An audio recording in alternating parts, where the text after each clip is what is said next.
There is a temptation to imagine the sea as empty space, a clean volume in which a signal either exists or does not. That temptation does not survive measurement. Underwater acoustics begins with refusal. Refusal to grant silence. Refusal to assume steadiness.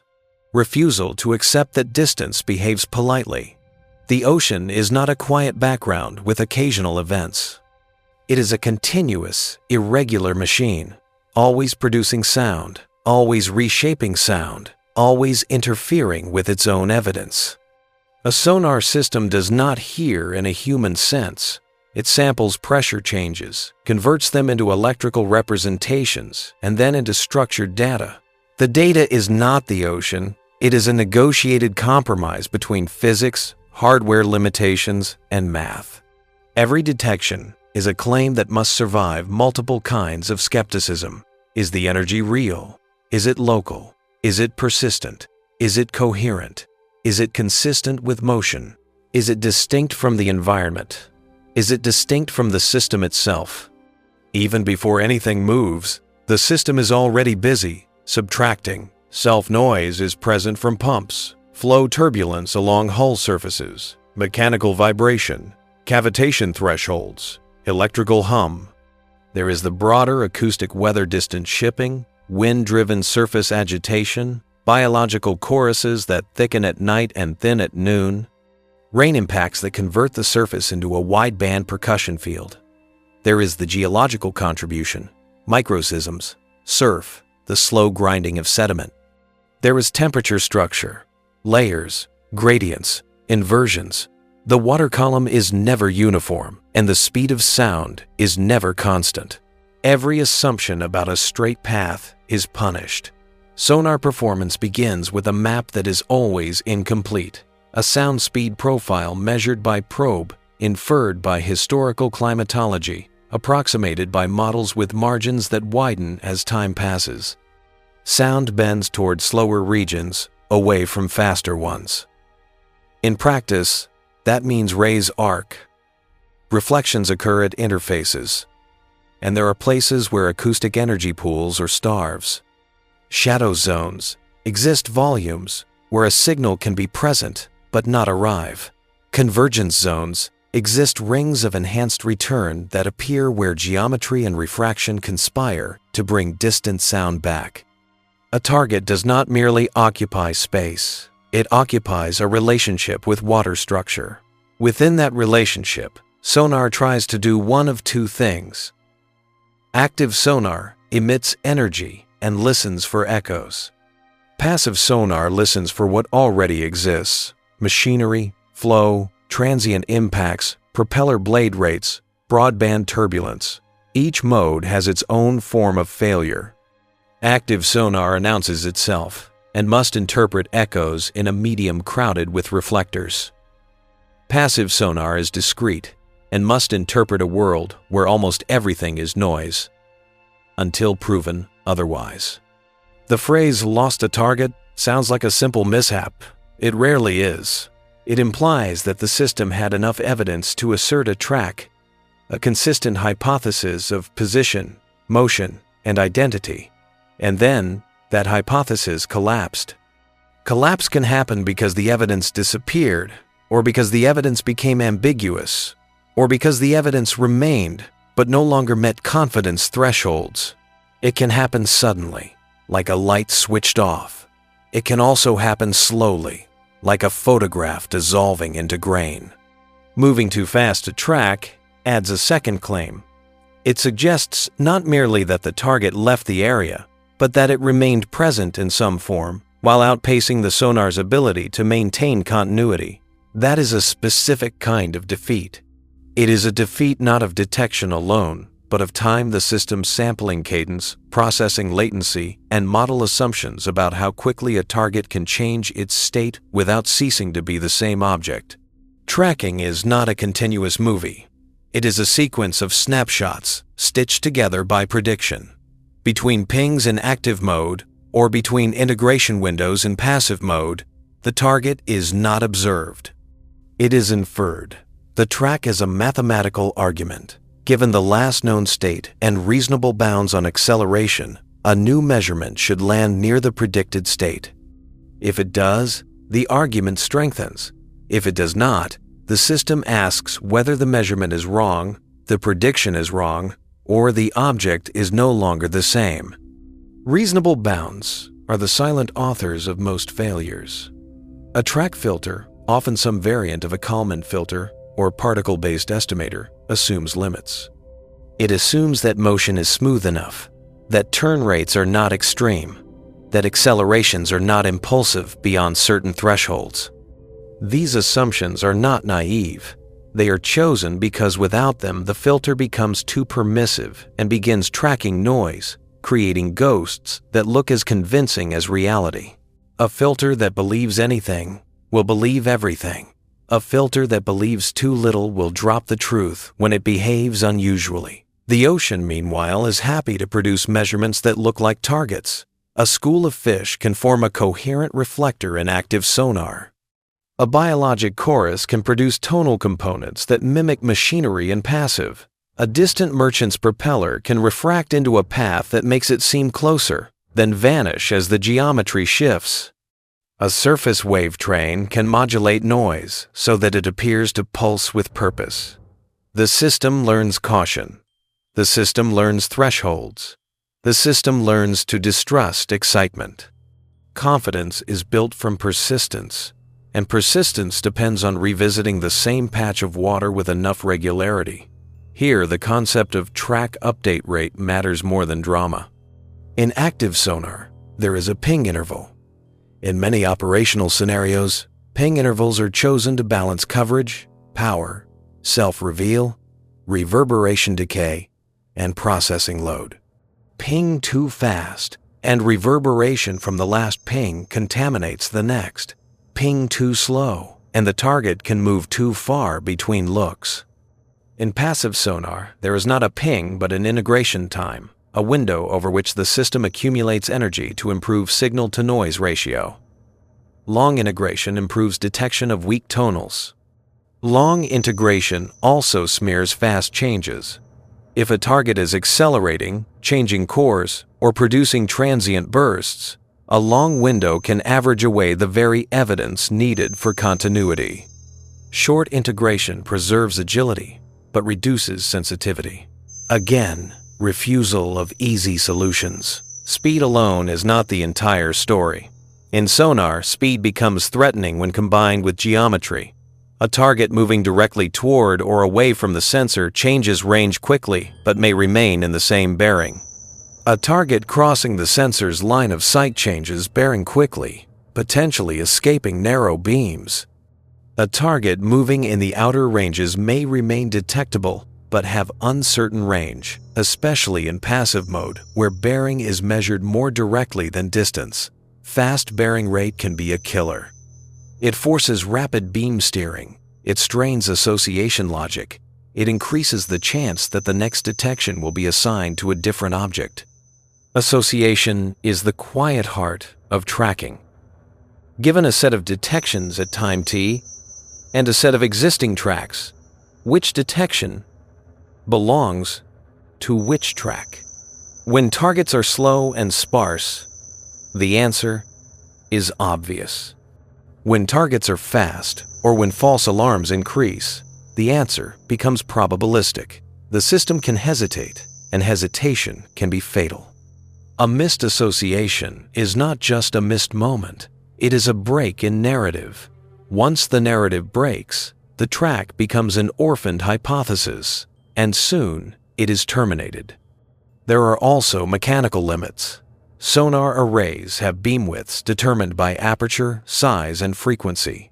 Narrow beams provide angular resolution but require stability. Towed arrays, in particular, are subject to shape changes.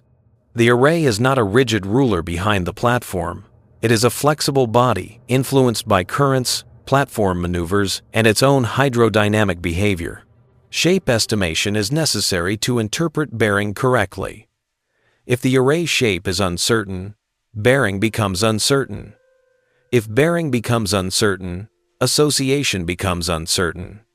and uncertainty compounds, multiplying across every update until the track dissolves. The environment can imitate speed.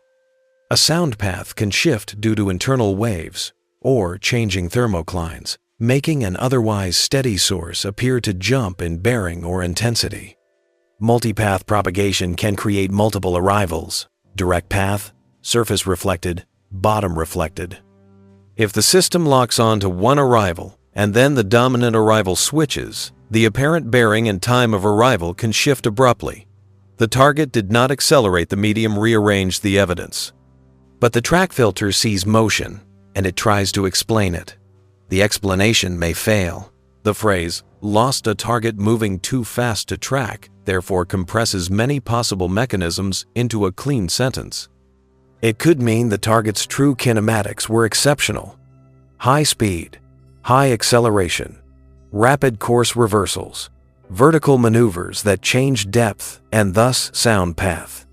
It could mean the sonar's update rate was too low for the chosen filter bounds. It could mean the environment produced bearing jumps that looked like impossible speed. It could mean that the system was correct to be skeptical and chose to drop rather than hallucinate continuity. It could mean that a real target exploited a known weakness, crossing through a baffle region, passing through a shadow zone, blending with a loud background source, or triggering self-noise during a maneuver that masked the return. Documentation, in such cases, does not begin with mystery. It begins with logs. Every sonar system that matters records time series, detections, track states, confidence levels, and often raw acoustic snippets. The story, if it is told properly, is told by timestamps, frequency bins, beam indices, and error ellipses. It is told by changes in the noise floor. It is told by the pattern of false alarms before the event. It is told by what the system chose not to believe.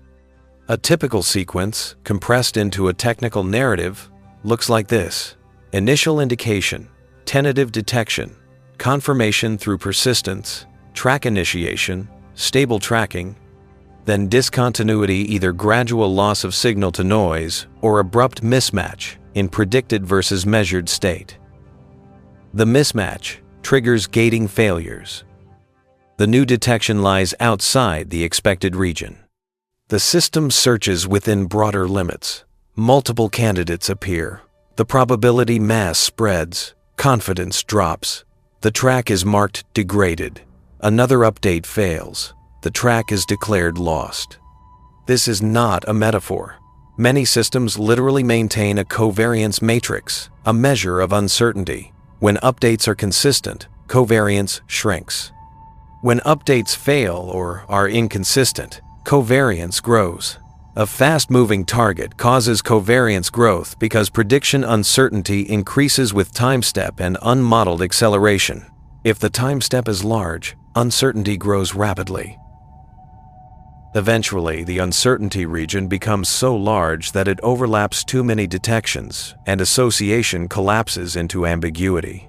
The system can no longer say which dot belongs to the track, so it stops saying anything.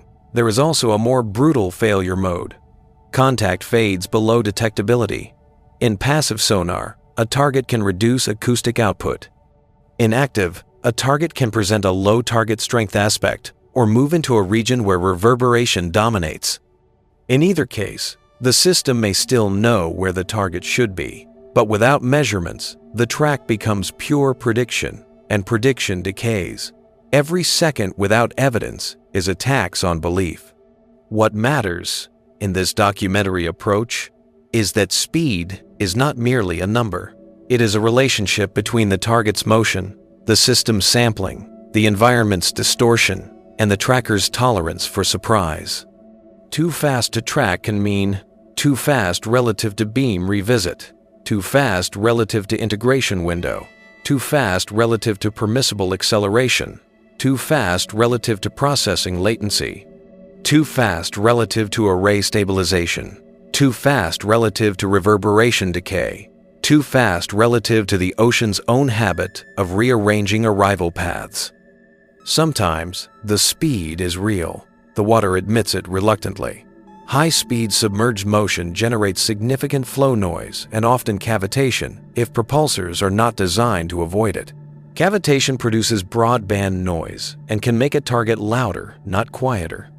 Yet loudness can still fail tracking if the bearings smear, if the geometry causes rapid angular change, if the sound arrives via unstable multipath.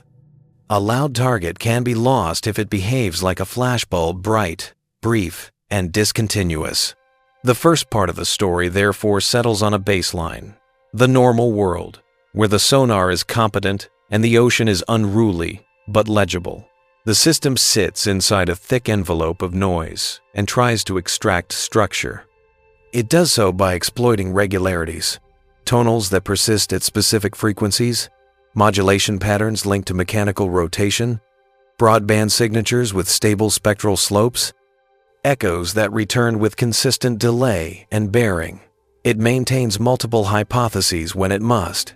It rejects improbable motion when it should.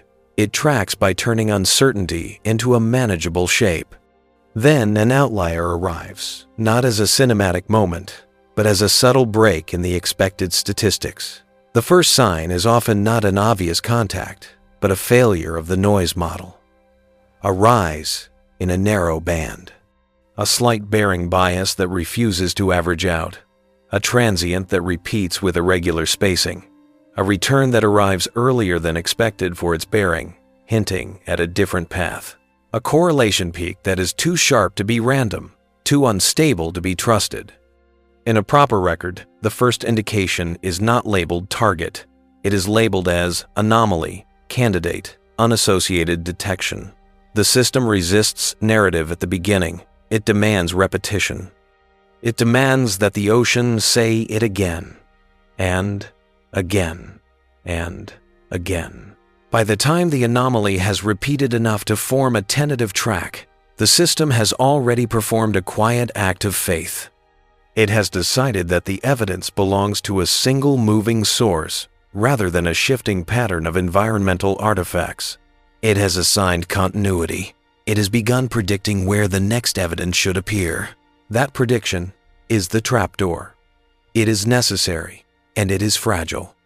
In the next part, the evidence will become just strong enough to look like certainty, and then it will begin to outrun the assumptions that created it. The loss will not be a single gap. It will be a cascade from physics to sampling, from sampling to association, from association to confidence, from confidence to silence. And the log will keep counting time, even after the track disappears. Before a target can be lost, it must first be accepted. Acceptance is not a moment of discovery. It is a procedural crossing. A detection becomes a contact only after it survives thresholds designed to prevent imagination from masquerading as observation. These thresholds are numerical, unemotional, and conservative by design. They exist because the ocean routinely offers patterns that resemble intent. At the lowest level, energy appears. Pressure fluctuations cross a sensor element. They are digitized, windowed, transformed. Frequency bins populate. Time frequency structures rise slightly above the estimated noise floor.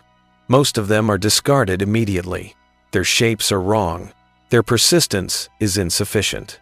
Their coherence does not survive beamforming. They fail tests that are never mentioned in summaries. What remains enters a second layer of skepticism. Bearings are estimated. Confidence intervals are attached. The system checks whether similar energy existed moments before in nearby bearings or frequencies. If it did not, the detection is marked transient. If it did, but not consistently, it is marked ambiguous. Ambiguity is not failure, but it is not success. Ambiguity is storage without commitment. Commitment requires recurrence. The same structure must reappear within a predicted region of parameter space. Frequency drifting slowly rather than jumping, bearing changing smoothly rather than teleporting, amplitude fluctuating within plausible bounds. The system is not looking for perfection. It is looking for something that behaves as if it exists. The first initiation of a tentative track often carries a warning flag. The confidence is low. The covariance is large. The predicted state is generous. This generosity is intentional. Early in a track, the system allows the possibility that it does not yet understand the object's behavior. It allows for speed and maneuver within limits broader than those used later. Over time, if evidence is consistent, those limits tighten. This tightening is both strength and vulnerability. In the scenario where a target will later be described as moving too fast to track, the seeds of loss are often planted during initiation. If early evidence suggests moderate speed, the filter will adapt its parameters accordingly. Acceleration bounds shrink. Turn rate expectations narrow. The tracker becomes confident, and confidence is a reduction of imagination. During this phase, the ocean may cooperate just enough to encourage belief. Bearings line up, frequency components persist. The signal-to-noise ratio improves slightly, perhaps due to favorable geometry or a momentary alignment of sound channels. The track stabilizes. It is no longer tentative. It acquires an identifier, a continuity index, a life expectancy measured in updates rather than seconds. From the outside, nothing dramatic happens. Internally, the system transitions from cautious openness to structured expectation. This transition is measurable. Covariance matrices contract, gates shrink, association thresholds harden. The tracker begins to reject detections that do not fit the established motion model. This rejection is not arbitrary. It is necessary to prevent contamination. A stable track cannot survive if it absorbs every nearby anomaly. It must say no more often than yes. Meanwhile, time continues to pass at the rate dictated by the system's schedule. Active pings occur at their chosen interval. Passive integration windows slide forward. Each update is an opportunity to confirm or correct. Each missed update is a subtraction from confidence. Speed, at this stage, is still manageable. A moderately fast target can be tracked if its behavior is predictable. Predictability matters more than velocity. A slow target with erratic motion can be harder to track than a fast target on a smooth course. The system prefers regularity to restraint, but regularity is a story told by short histories. As the track matures, the system begins to rely more heavily on prediction than on raw measurement. This is not a flaw, it is efficiency. Prediction allows the system to focus attention, to allocate beams, to narrow search regions. It also allows it to bridge gaps when measurements are weak. Prediction is a form of trust. Trust, however, is asymmetric.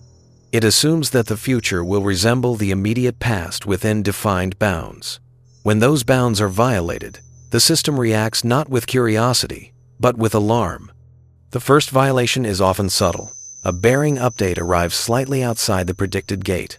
The system expands the gate marginally and accepts it with reduced confidence. The track covariance grows a little. This is logged, but not emphasized. Such deviations happen constantly in real environments. One deviation does not constitute failure. The second violation may arrive sooner than expected. Another update, again outside the original gate but inside the expanded one. Confidence erodes further.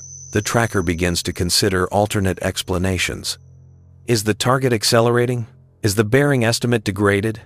Is the array shape less certain than assumed? Is there multi-path interference? At this point, speed begins to matter. If the implied motion between updates requires acceleration near or beyond the configured bounds, the filter experiences strain. It can accommodate this strain by further increasing uncertainty, but doing so has consequences. Increased uncertainty means wider gates. Wider gates mean more candidate detections. More candidates mean higher association ambiguity. Ambiguity is poison to continuity. If multiple detections fall within the gate, the tracker must choose. It assigns probabilities based on proximity to prediction, measurement confidence, and track history. If the probabilities are too similar, the tracker may delay association or choose conservatively. Delay reduces effective update rate. Conservative choice risks selecting the wrong detection, which can cause the track to diverge from reality even faster. Speed amplifies these risks because it compresses time. A fast-moving target reduces the margin for indecision. A slow target can tolerate hesitation. Its predicted region grows slowly. A fast target demands rapid commitment. The tracker must decide quickly or lose relevance. The environment may choose this moment to become less cooperative. Sound speed gradients shift. Internal waves pass. The dominant arrival path changes. A return that was previously stable weakens, while another path strengthens with a slightly different bearing. The system sees a jump. The jump looks like motion. Is it motion? The tracker does not know. It only knows that the measurement does not fit the story it has been telling. At this stage, the track is not yet lost. It is stressed. Its confidence is declining. Its covariance is expanding. The system is still willing to believe, but it is beginning to demand stronger evidence. This demand often goes unmet precisely because of speed. A fast target spends less time in any given beam. In active sonar, the echo may be brief and angle-dependent. In passive, the tonal energy may smear across frequency bins due to Doppler effects or rapid bearing change. Integration windows that were appropriate earlier now average over too much motion, reducing clarity. The system could adapt by shortening integration or increasing ping rate, but such adaptations are not always automatic or permitted. Power constraints, tactical considerations, and self-noise all impose limits. The tracker is asked to do more with the same cadence. As updates grow less reliable, the tracker leans more heavily on prediction. Prediction, in turn, is based on the assumption that the recent past is a good guide. If the target's behavior is changing, accelerating, maneuvering, changing depth prediction becomes a liability. This is where moving too fast to track begins to acquire operational meaning. The target's state is evolving faster than the system's loop of observe, predict, associate, update can accommodate. The loop lags. Lag creates error. Error creates uncertainty. Uncertainty creates ambiguity. Ambiguity breaks continuity. Logs from such events often show a characteristic pattern. Update intervals remain constant, but implied velocity spikes. Covariance balloons. Association probabilities flatten. Confidence metrics fall below thresholds, not because the signal vanished, but because it stopped behaving politely. Eventually, a detection arrives that is so far from prediction that the tracker rejects it outright. It is logged as unassociated. The track waits. Another update arrives, also unassociated. The track's internal timer counts missed updates. Each missed update reduces life expectancy. The tracker may attempt a reacquisition with broader gates, but broader gates invite confusion. There is a moment rarely marked explicitly when the track is still mathematically alive but practically doomed. Its uncertainty is so large that it no longer meaningfully constrains search. It exists as a cloud rather than a point. The system may keep it for a few more cycles, hoping for clarity. Clarity does not come. When the track is finally terminated, the system records a reason. Often, that reason is generic, lost, dropped, terminated due to low confidence. Sometimes, an annotation is added. Target maneuvered. Signal degraded. Exceeded kinematic bounds. In retrospective summaries, this can be simplified to a phrase that sounds decisive but conceals complexity. Sonar lost a target moving too fast to track. The phrase suggests a race that the sonar failed to win. The reality is slower and more procedural. It is not a chase, but a misalignment between how quickly the world changed and how quickly the system was allowed to reconsider its beliefs. In the next phase, the loss will no longer be gradual. The system will encounter behavior that does not merely strain its assumptions, but shatters them. The implied motion will cross from unlikely into unacceptable. The tracker will not just doubt, it will refuse. And when refusal occurs, the ocean does not correct the record. It simply keeps moving. Tracking fails not at the moment when speed becomes high, but when the rate of change exceeds the system's tolerance for surprise. Velocity can be accommodated. Acceleration challenges. The rate at which acceleration itself changes is rarely modeled explicitly. Most trackers assume smoothness because smoothness is statistically common. When smoothness disappears, the mathematics loses traction. The sonar system does not perceive motion directly. It infers motion by comparing discrete measurements separated by time. Between those measurements, the target is invisible. The inference assumes that whatever happened in the dark interval did not violate certain bounds. When those bounds are violated, the inference collapses.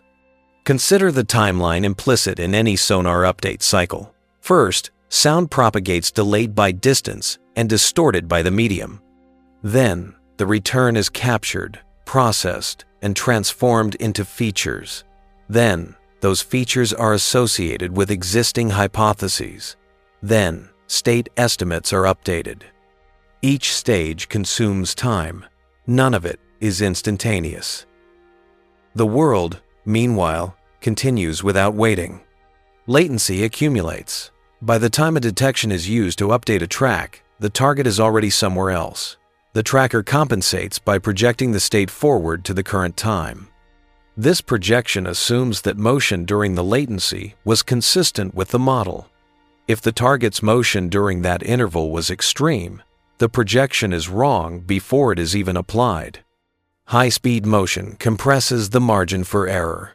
A small timing error at low speed produces a tolerable position error. The same timing error at high speed produces a large discrepancy. This discrepancy manifests as a mismatch between prediction and measurement. The system does not experience this as fast. It experiences it as inconsistent. In passive sonar, bearing is often measured more reliably than range. Range is inferred indirectly, if at all. A fast target at uncertain range can produce bearing changes that appear erratic. A small lateral movement at close range produces a large bearing change. The tracker may interpret this as a sharp turn or high angular velocity, even if the target's true path is smooth. Without reliable range, speed estimation becomes ill-conditioned. Active sonar offers range, but at the cost of revisit rate. A ping provides a snapshot at a specific moment, but pings cannot be continuous. Reverberation must decay. Power must be managed. The ping interval defines the system's temporal resolution. If a target traverses a large distance between pings, the tracker must bridge that gap with prediction. Large gaps amplify uncertainty. Rate of change also interacts with geometry. When a target crosses the sensor's beam pattern rapidly, the measured bearing can shift non-linearly. Side lobes, nulls, and beam edges introduce measurement artifacts. A target moving quickly through these structures can produce intermittent or biased bearings. The tracker, unaware of the fine structure of the beam response at every instant, treats these biases as motion. There is a critical moment when the implied kinematics cross a configured threshold. This threshold is not dramatic. It is a line in a configuration file, a set of numbers chosen after analysis of expected targets and environments. Exceeding it does not trigger alarms. It simply invalidates an assumption. Once an assumption is invalid, the filter's internal logic changes. Certain updates are no longer trusted. Gating may become stricter rather than looser, because the system interprets extreme motion as more likely to be error than truth. This is a defensive posture. It prevents the tracker from chasing artifacts. It also increases the chance of losing a real but unconventional target. The system may attempt to reinitialize the track with broader bounds, effectively starting over. Reinitialization, however, requires sufficient evidence. A fast-moving target provides less time within any given detection condition. Its evidence is fragmented. Fragments are harder to stitch into a new narrative than to maintain an old one. Rate of change affects not only motion but signal characteristics. Doppler shifts become more pronounced. Tonal frequencies drift faster. In some processing chains, rapid Doppler can smear energy across bins, reducing peak strength. What was once a clean line becomes a blur. Detection algorithms that rely on narrow-band persistence lose sensitivity. Broadband noise from flow increases with speed. This noise can mask discrete features. Ironically, increased noise does not always make the target more detectable. It can overwhelm the features that trackers rely on for association. Loudness, without structure, is not helpful. Vertical motion introduces additional complexity. Sound speed varies with depth. A target changing depth changes its acoustic path. Arrival times shift. Relative strengths of multipath arrivals change. A tracker that assumes horizontal motion may misinterpret vertical maneuvers as lateral jumps. The implied speed becomes absurd. At some point, the system's internal representation of the track no longer corresponds to any physically plausible object under its model. This does not mean the object is impossible. It means the object is incompatible with the assumptions encoded in the tracker. Compatibility, not truth, determines survival. Documentation from such events often shows a spike in residuals, the difference between predicted and observed measurements. Residuals that were once small and random become large and structured. They show patterns that suggest motion beyond modeled limits. The filter reacts by inflating uncertainty, but inflation lags behind reality. The target continues to change faster than uncertainty can grow. There is also a human factor, even in automated systems. Configuration parameters reflect doctrine, risk tolerance, and expected threat models. If extreme speed is not expected, it is treated as unlikely. Unlikely measurements are downweighted. Downweighting reduces the tracker's willingness to adapt. This conservatism is rational in most cases. It is fatal in outliers. Too fast to track, thus, often means too fast to be believed. The system does not lack sensitivity. It lacks permission to revise its expectations at the required rate. As the mismatch grows, the system's behavior becomes binary. Either a detection fits the gate or it does not. When detections repeatedly fail to fit, the tracker experiences starvation. Starvation is not the absence of data, but the absence of acceptable data. Measurements exist, but they are not admissible. Starvation triggers timers. After a certain number of missed admissible updates, the track is flagged. After more misses, it is terminated. Termination is irreversible within that track's identity. Even if a detection later appears that could belong, it will be treated as new. Continuity is broken. In retrospective analysis, analysts sometimes attempt to reconstruct the lost track by loosening assumptions offline. With full access to raw data and no real-time constraints, they can connect fragments that the real-time system could not. They may find that the target's path was coherent but extreme. They may find that the system's refusal was understandable given its design. This hindsight does not change the operational fact. In real time, the system must choose between believing too much and believing too little. When confronted with rapid change, it often chooses skepticism. The rate of change continues to increase. The evidence becomes less and less compatible with the tracker's narrative. The system begins to treat each detection as isolated. Without continuity, there is no track, only moments. In the next phase, the environment will amplify the loss. The ocean itself will begin to erase coherence, not by hiding the target completely, but by fragmenting its acoustic signature into pieces that arrive out of order, out of expectation, and out of trust. The target will still be there. The system will not. Loss does not always arrive as silence. More often, it arrives as excess, too many pieces, too much information, too many partial truths that refuse to align. Fragmentation is the stage at which the sonar system is no longer deprived of data, but overwhelmed by it in the wrong form. At this point, the target's acoustic presence has not vanished. Energy is still present across sensors. Returns still appear in processing outputs. Tonal elements still rise above noise, if only briefly. What has disappeared is coherence not in the physical sense, but in the interpretive one. The system can no longer assemble the fragments into a single persistent hypothesis. Fragmentation begins when stable features lose their persistence. A tonal frequency that once held steady now drifts rapidly, crossing bins faster than the tracker's expectation. A bearing that once moved smoothly now jumps in increments that suggest either impossible motion or measurement corruption. An echo that once returned at a predictable delay now arrives earlier or later than the model allows, hinting at path changes rather than distance changes. Each fragment, taken alone, is not implausible. It is their sequence that becomes intolerable. The tracker is designed to handle missing data better than misleading data. A misdetection simply increases uncertainty. A misleading detection actively pushes the state estimate in the wrong direction. Fragmentation creates the latter. Each partial measurement tugs the track toward a different explanation.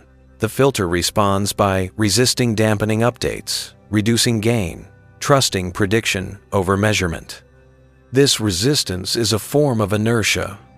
It stabilizes tracks under noise.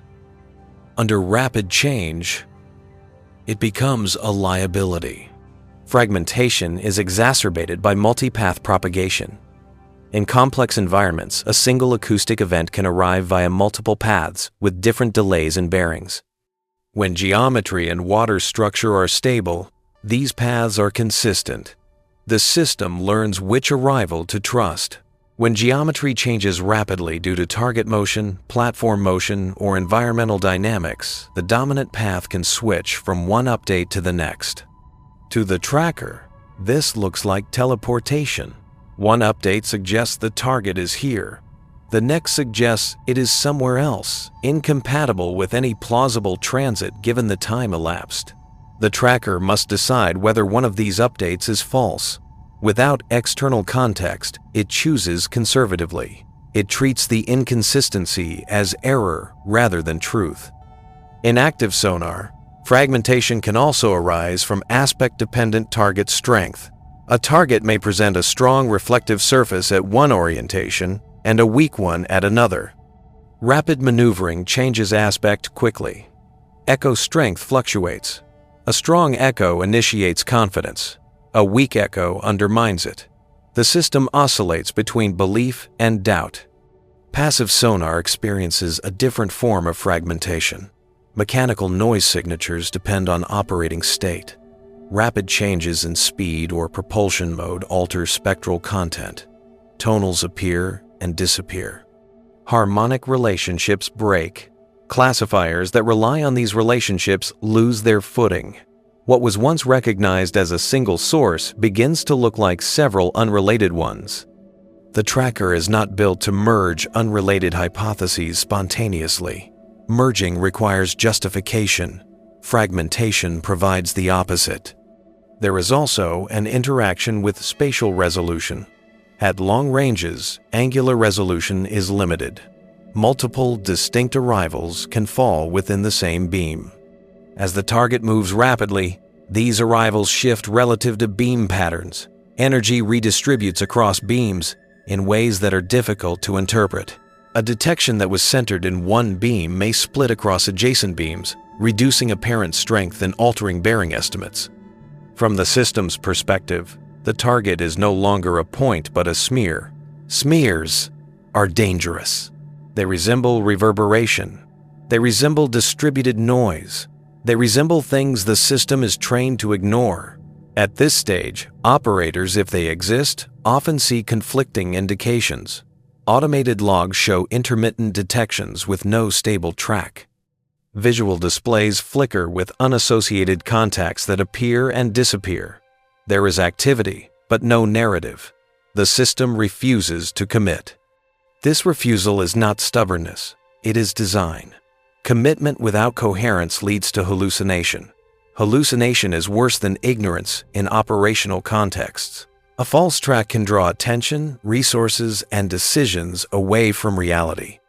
The system therefore chooses erasure over invention. Fragmentation accelerates loss by starving the tracker of admissible updates. Even when detections occur, they fail gating. Even when they pass gating, they reduce confidence rather than increase it. The tracker's internal timers continue to count down. Each cycle without a strengthening update pushes the track closer to termination. The moment of termination is anticlimactic. There is no alarm. A status flag changes. The track is removed from active consideration. Its identifier is freed.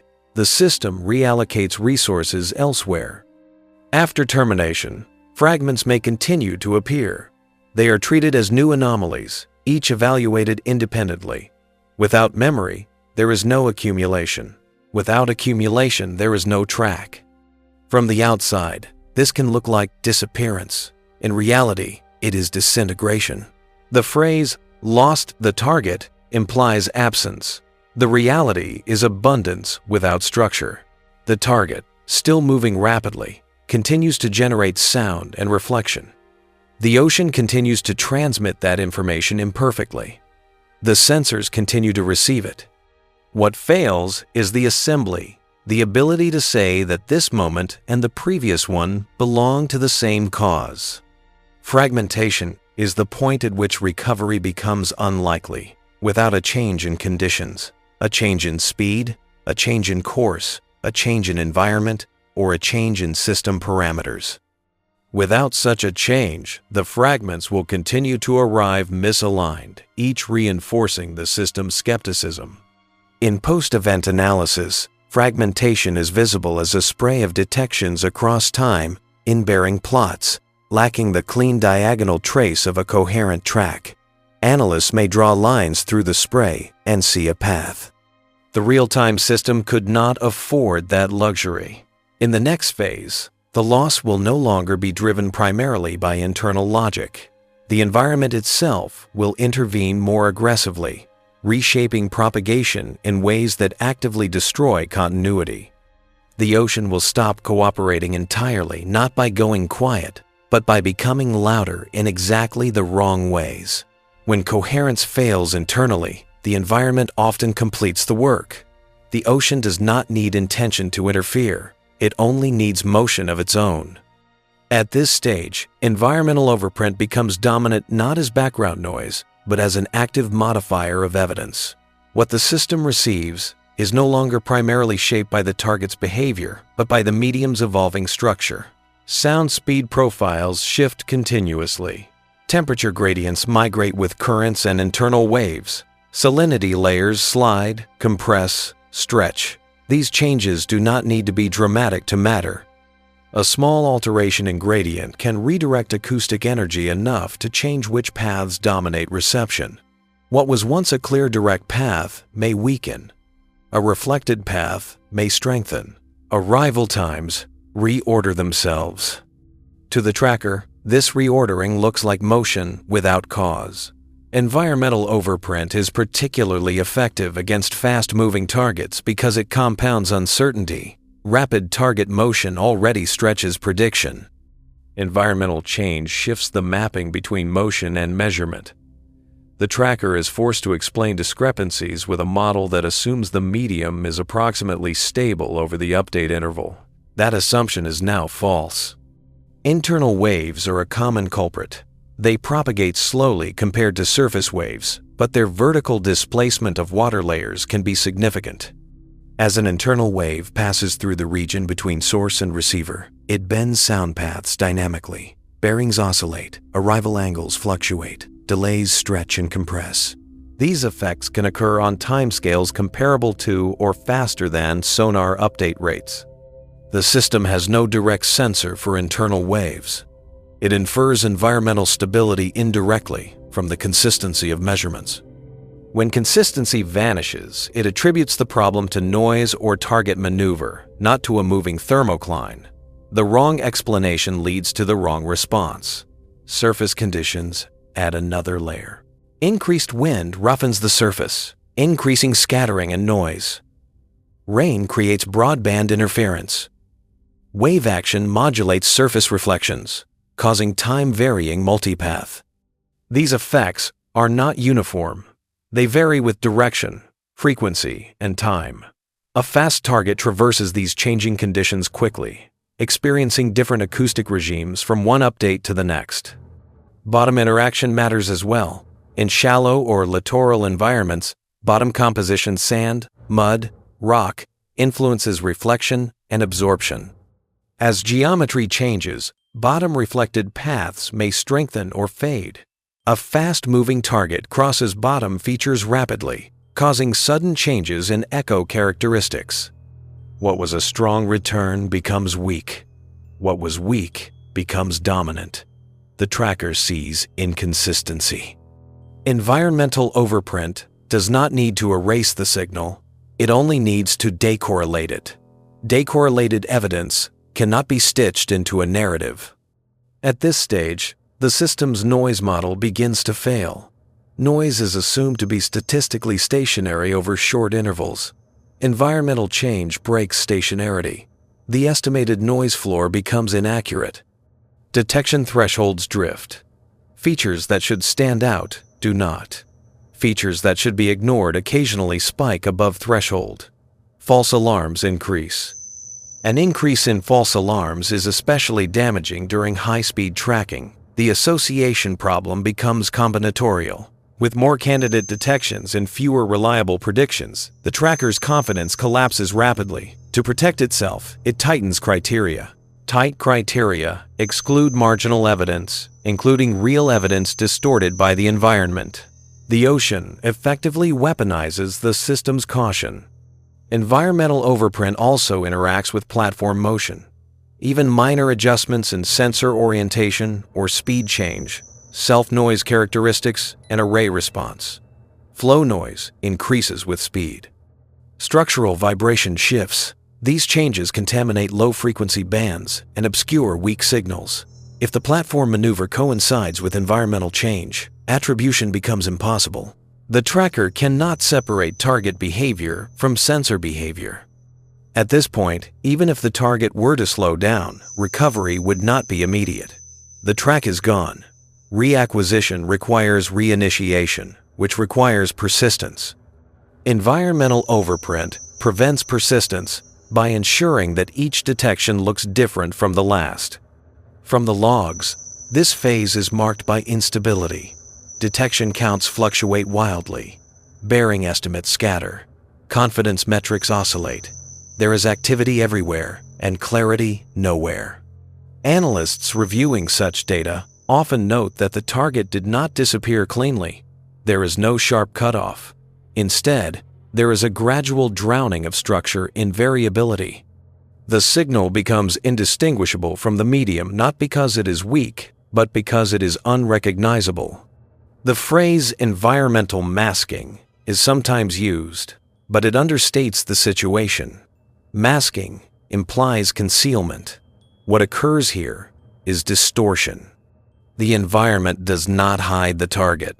It refracts, reflects, and reshapes it until the system no longer knows how to interpret what it sees. In this condition, the tracker's last remaining advantage prediction becomes irrelevant. Predictions rely on continuity. Environmental overprint destroys continuity externally, just as fragmentation destroyed it internally. The loss is now complete in practice, even if fragments of evidence continue to appear. The ocean moves on. Layers settle into new configurations. Noise ebbs and flows. The target continues on its path, leaving behind a wake of data that no longer points backward coherently. In the next phase, attention turns to aftermath not in a dramatic sense, but in the procedural one. The system will attempt to explain the loss to itself, encoding it in summaries and classifications that simplify complexity into a few acceptable phrases. One of those phrases will endure. After a track is terminated, the system does not stop working. It shifts mode. What was once a real-time problem becomes a retrospective one, compressed into summaries designed to be stored, transmitted, and understood without context. This compression is not neutral.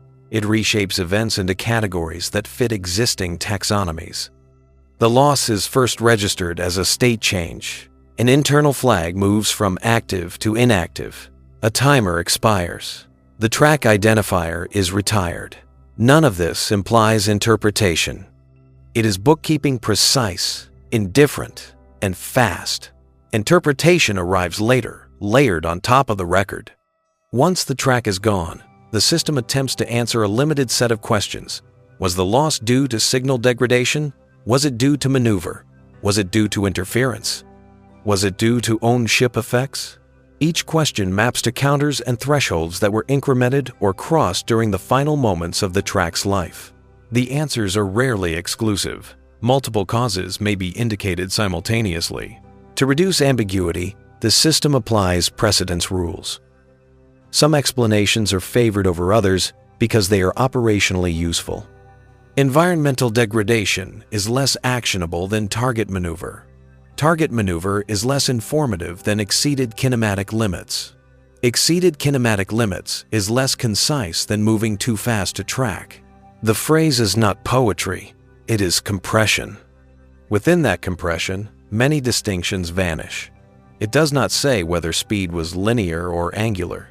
It does not say whether the apparent speed was real or induced by geometry. It does not say whether the target accelerated smoothly or appeared to jump due to multipath.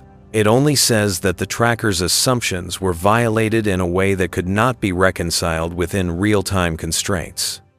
This is how a complex interaction between physics, environment, and algorithm becomes a single sentence. The classification persists because it is defensible. It implies no failure of detection sensitivity. It implies no malfunction. It suggests that the system encountered behavior beyond its design envelope. In formal reporting, this is preferable to ambiguity.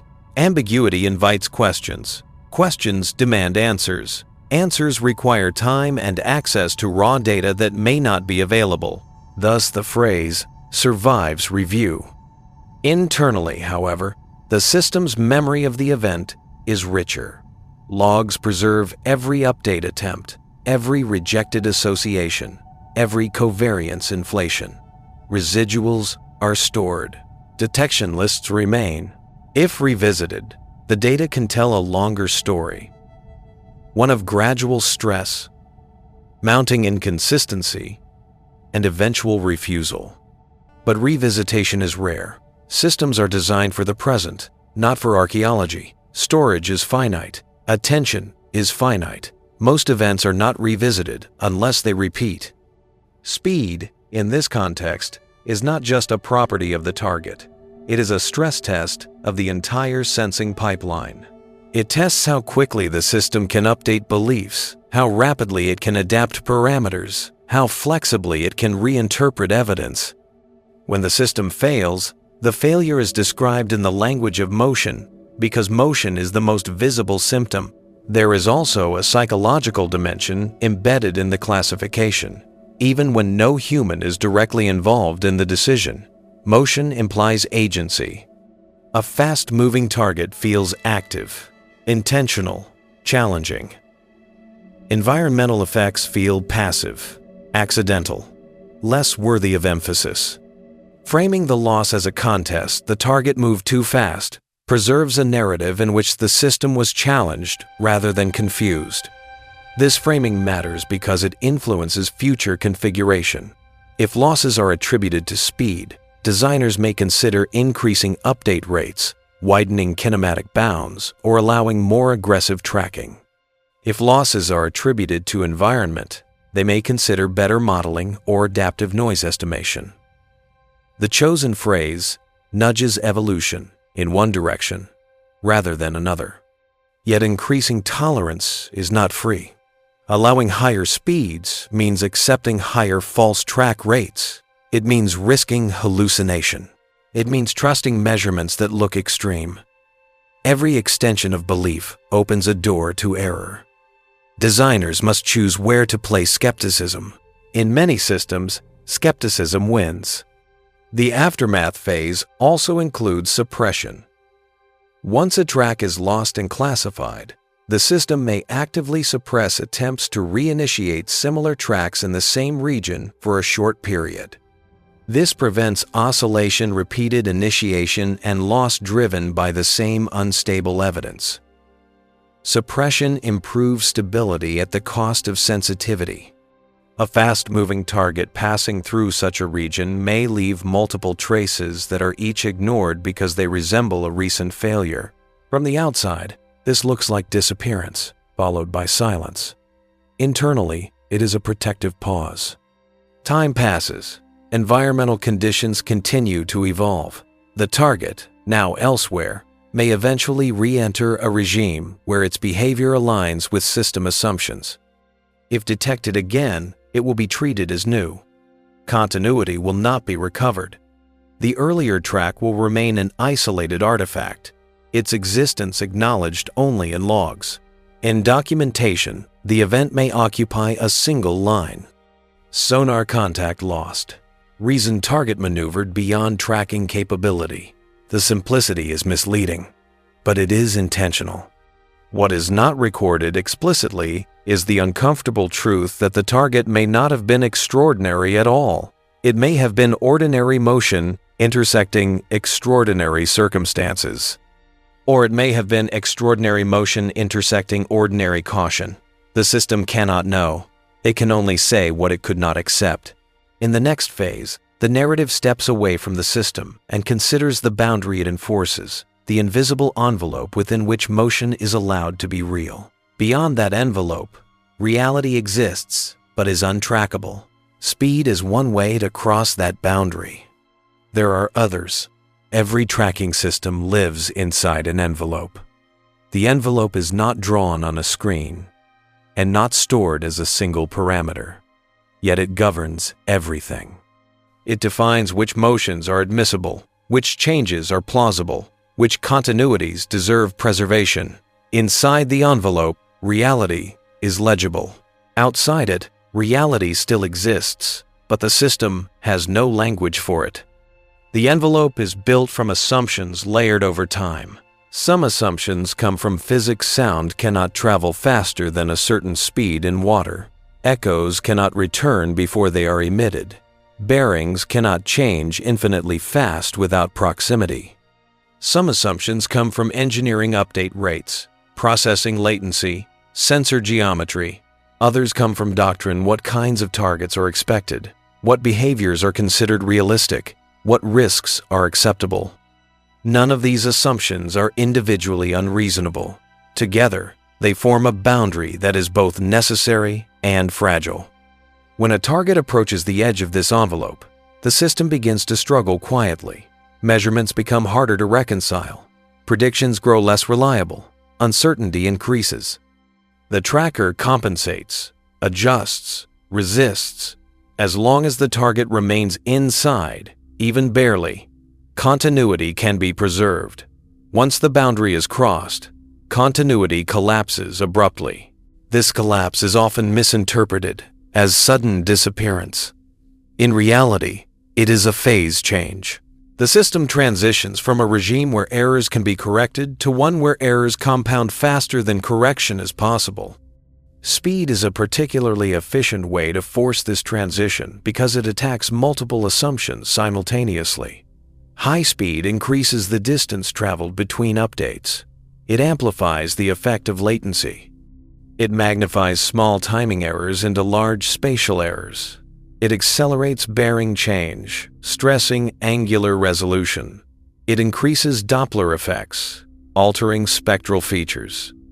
It raises flow noise, degrading signal quality. It encourages rapid aspect change, destabilizing echo strength. Each of these effects alone can be managed. Together, they push the system toward the boundary. The envelope is not symmetrical. It is easier to accept slow, smooth motion than fast, erratic motion. It is easier to accept acceleration if it is gradual.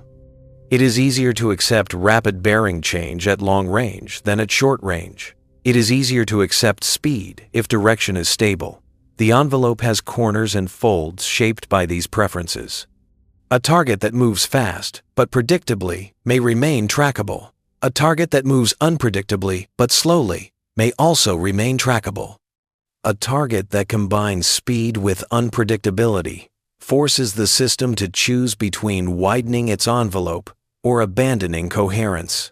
Widening is expensive. Abandonment is cheap. The system chooses cheap. Inside the envelope, tracking is an act of continuous negotiation. Measurements are imperfect, but the tracker forgives them because they fit a broader story. Outside the envelope, forgiveness looks like gullibility. The system stops forgiving. This is where the phrase, "moving too fast to track," becomes less a description of motion and more a declaration of jurisdiction. It states that the observed behavior lies outside what the system is authorized to treat as continuous. Authorization matters because tracking is not just observation, it is commitment. A track implies future attention, resource allocation, and potential action. The system is careful about what it commits to. There is a subtle feedback loop here. Because the system is reluctant to commit to extreme motion, it underrepresents such motion in its internal history. Because it underrepresents it, designers see fewer examples. Because designers see fewer examples, they configure the envelope conservatively. Conservatism perpetuates itself. Occasionally, an event forces reconsideration. Logs are reviewed. Analysts note that the fragments, when reassembled offline, form a plausible path. They note that the implied speeds, while high, are not physically impossible. They may propose widening the envelope. Then they confront the cost. More false tracks, more noise interpreted as motion, more cognitive and computational load. The envelope widens slowly, if at all. In the meantime, targets that move near or beyond its boundary will continue to fall into the same category. They will be described as having exceeded tracking capability, as having maneuvered aggressively, as having moved too fast. This description also absolves the system of the need to explain exactly how fast. Numbers are uncomfortable. Numbers invite comparison. Numbers demand justification. A qualitative phrase preserves ambiguity. From the perspective of the medium, nothing special has happened.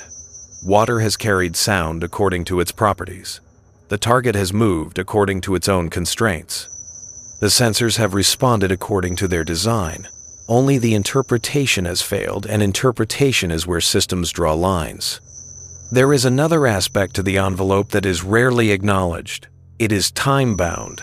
The envelope assumes not just limits on motion, but limits on how quickly those limits themselves can change. Adaptation is allowed, but only gradually. Sudden need for adaptation is treated as error. A fast-moving target that changes behavior rapidly demands rapid adaptation. The system cannot adapt fast enough without risking instability. Stability is prioritized over responsiveness. This prioritization is rational. An unstable tracker is worse than a conservative one. Thus, when forced to choose between adapting wildly and letting go, the system lets go. The envelope closes behind the target. The track ends. The system returns to equilibrium, its parameters unchanged, its confidence restored by the absence of contradiction. The ocean does not mark the crossing. There is no boundary in the water. The boundary exists only in configuration files, algorithms, and institutional memory. In the next phase, the narrative shifts again from the system's limits to the phenomenon of apparent impossibility. How motion that is physically plausible can nonetheless appear absurd when filtered through constrained perception. This is where speed becomes not just a challenge, but a distortion. There is a point at which motion stops being merely fast and begins to look wrong. Not wrong in the sense of error, but wrong in the sense of violating expectation so completely that explanation itself becomes unstable. This is the zone of apparent impossibility, where measured change no longer maps cleanly onto any single cause. The sonar system does not possess intuition. It possesses thresholds. When those thresholds are crossed repeatedly, the system does not ask why. It asks whether the data should be trusted at all. Apparent impossibility often begins with geometry. At close range, small spatial displacements translate into large angular changes. A target moving laterally across the sensor's field of view can generate bearing rates that appear extreme even at moderate speeds. Without reliable range information, the tracker cannot distinguish between close fast and distant faster. It must assume one. Assumptions, once chosen, constrain interpretation. If the assumption is wrong, the math does not gently correct it. The math explodes. A bearing change that would be trivial at long range becomes catastrophic at short range. The tracker predicts a modest shift. The measurement reports a jump. The residual spikes. The filter reacts defensively. Confidence collapses. To the system, the target appears to have violated basic kinematics. It seems to have turned too sharply, accelerated too quickly, crossed too much angular space in too little time. These impressions are artifacts of projection, not necessarily of reality. But the system has no access to reality except through projection. Apparent impossibility is reinforced by latency. Every sonar measurement is already old when it is processed. The faster the target moves, the older the measurement feels. The tracker compensates by projecting forward, but projection assumes smoothness. When smoothness is absent, projection overshoots or undershoots. The correction arrives late. The error compounds. This creates a feedback loop. The faster the apparent motion, the worse the projection. The worse the projection, the larger the residual. The larger the residual, the less the system trusts the measurement. The less it trusts the measurement, the more it relies on projection. The loop tightens. At some point, the tracker's internal representation diverges completely from the measurement stream.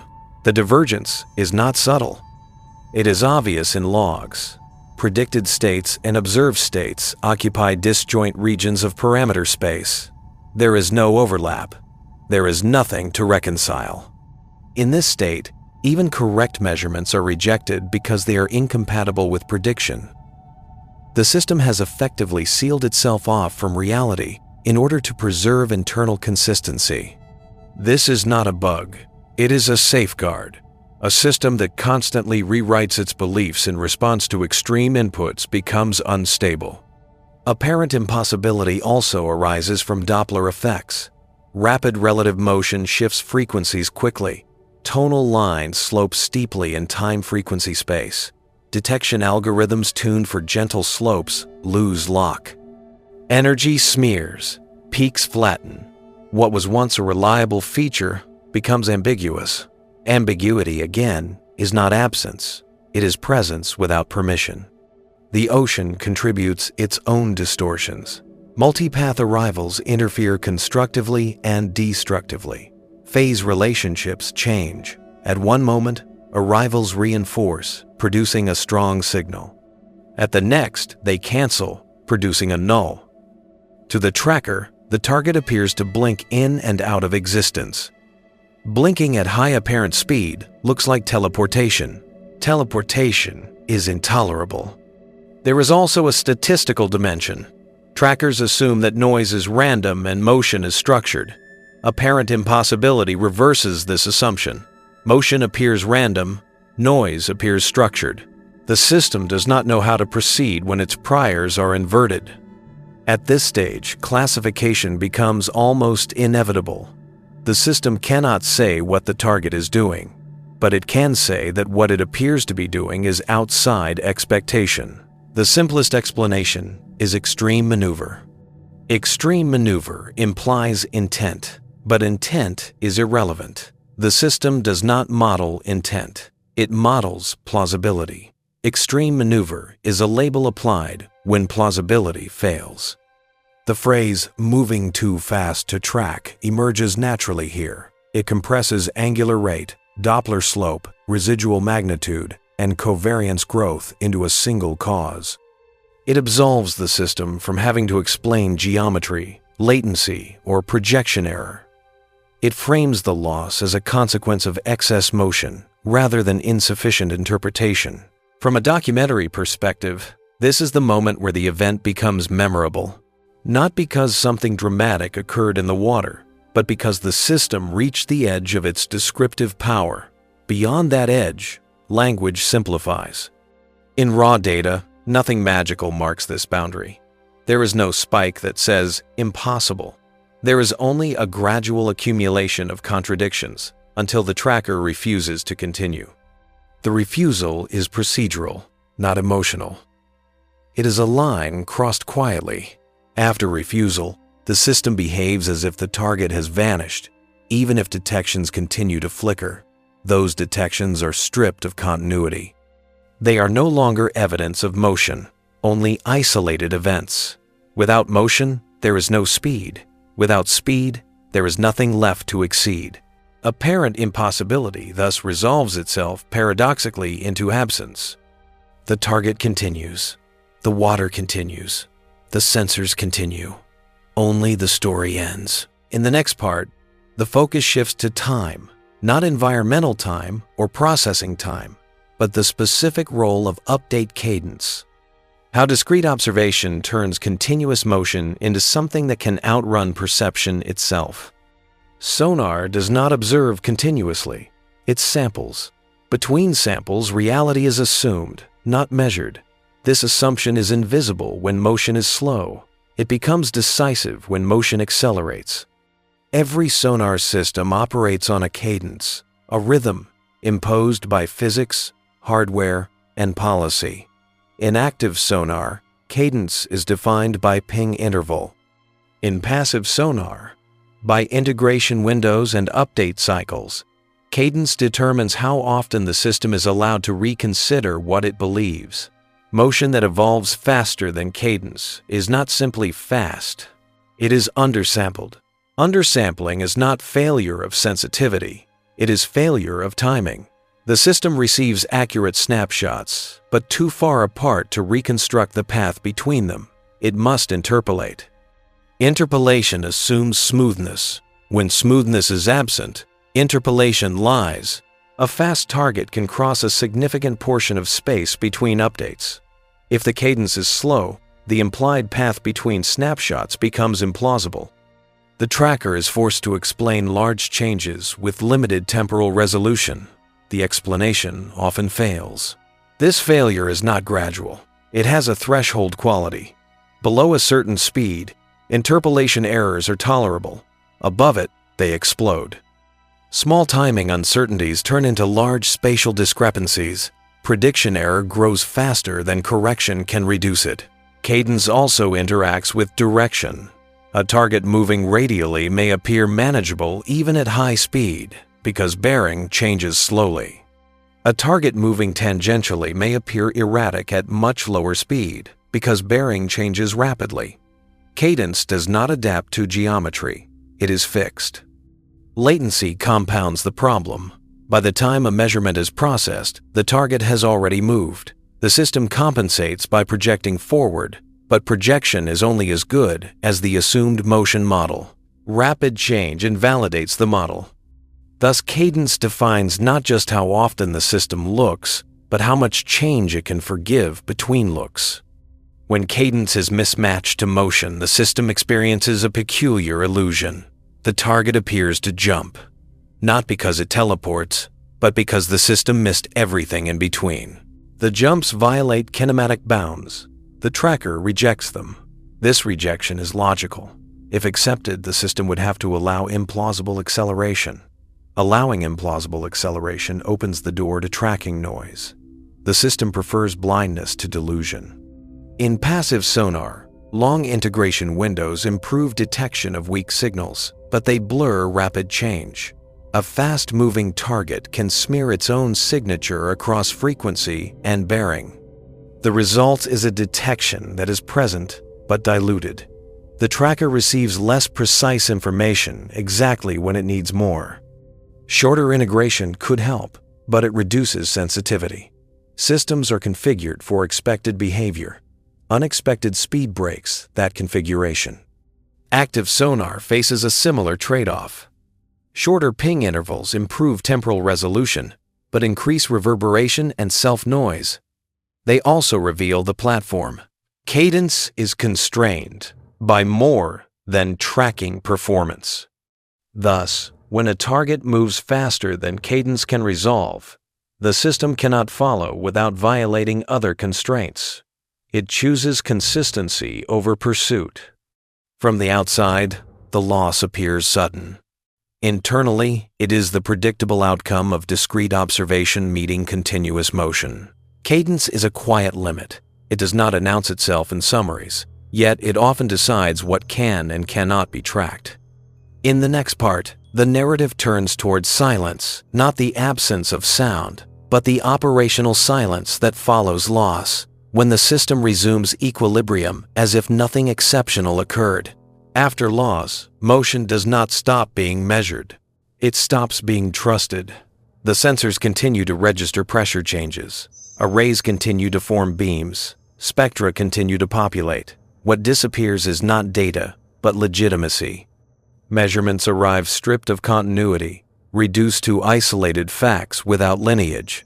A bearing exists. A frequency exists. A return exists. None of them are allowed to imply persistence. This is the stage where residual motion dominates the record. Residual motion is what remains when tracking has failed, but detection has not. It is motion inferred, without commitment, observed without belief. It appears in logs as scattered indications, brief elevations in energy, momentary alignments across sensors, transient correlations that resemble purpose but dissolve before they can be named. The system treats these indications carefully, too carefully. Each residual is evaluated independently. It must justify itself from nothing. There is no inherited confidence, no accumulated history to lean on. The standards are higher now than they were during tracking. This inversion is deliberate. Once a track has been lost, the system assumes that the conditions which caused the loss are still present. It therefore tightens skepticism rather than loosening it. Residuals rarely survive this environment. A fast-moving target is particularly disadvantaged here. Speed fragments evidence across time and space. What could have been connected under a permissive tracker now appears as unrelated flashes. The system sees motion but cannot prove it belongs to one cause. Without proof, it refuses synthesis. Residual motion often shows itself as gradients rather than points. Energy seems to drift across bearings over successive updates, but not smoothly enough to satisfy association logic. Frequency components rise and fall in patterns that suggest Doppler, but not persistently enough to cross thresholds. Echoes appear at ranges that imply motion, but without repetition. From a human perspective, these fragments might be enough to suspect continuity. From a system perspective, suspicion is not admissible. The irony is that residual motion can be clearer than tracked motion.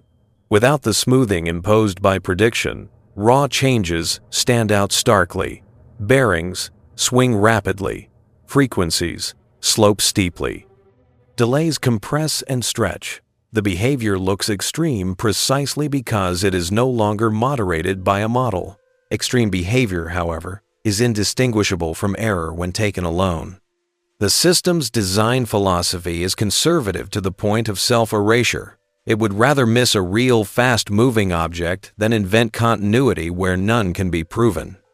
This philosophy is encoded everywhere in thresholds, in timers, in the reluctance to merge detections post hoc.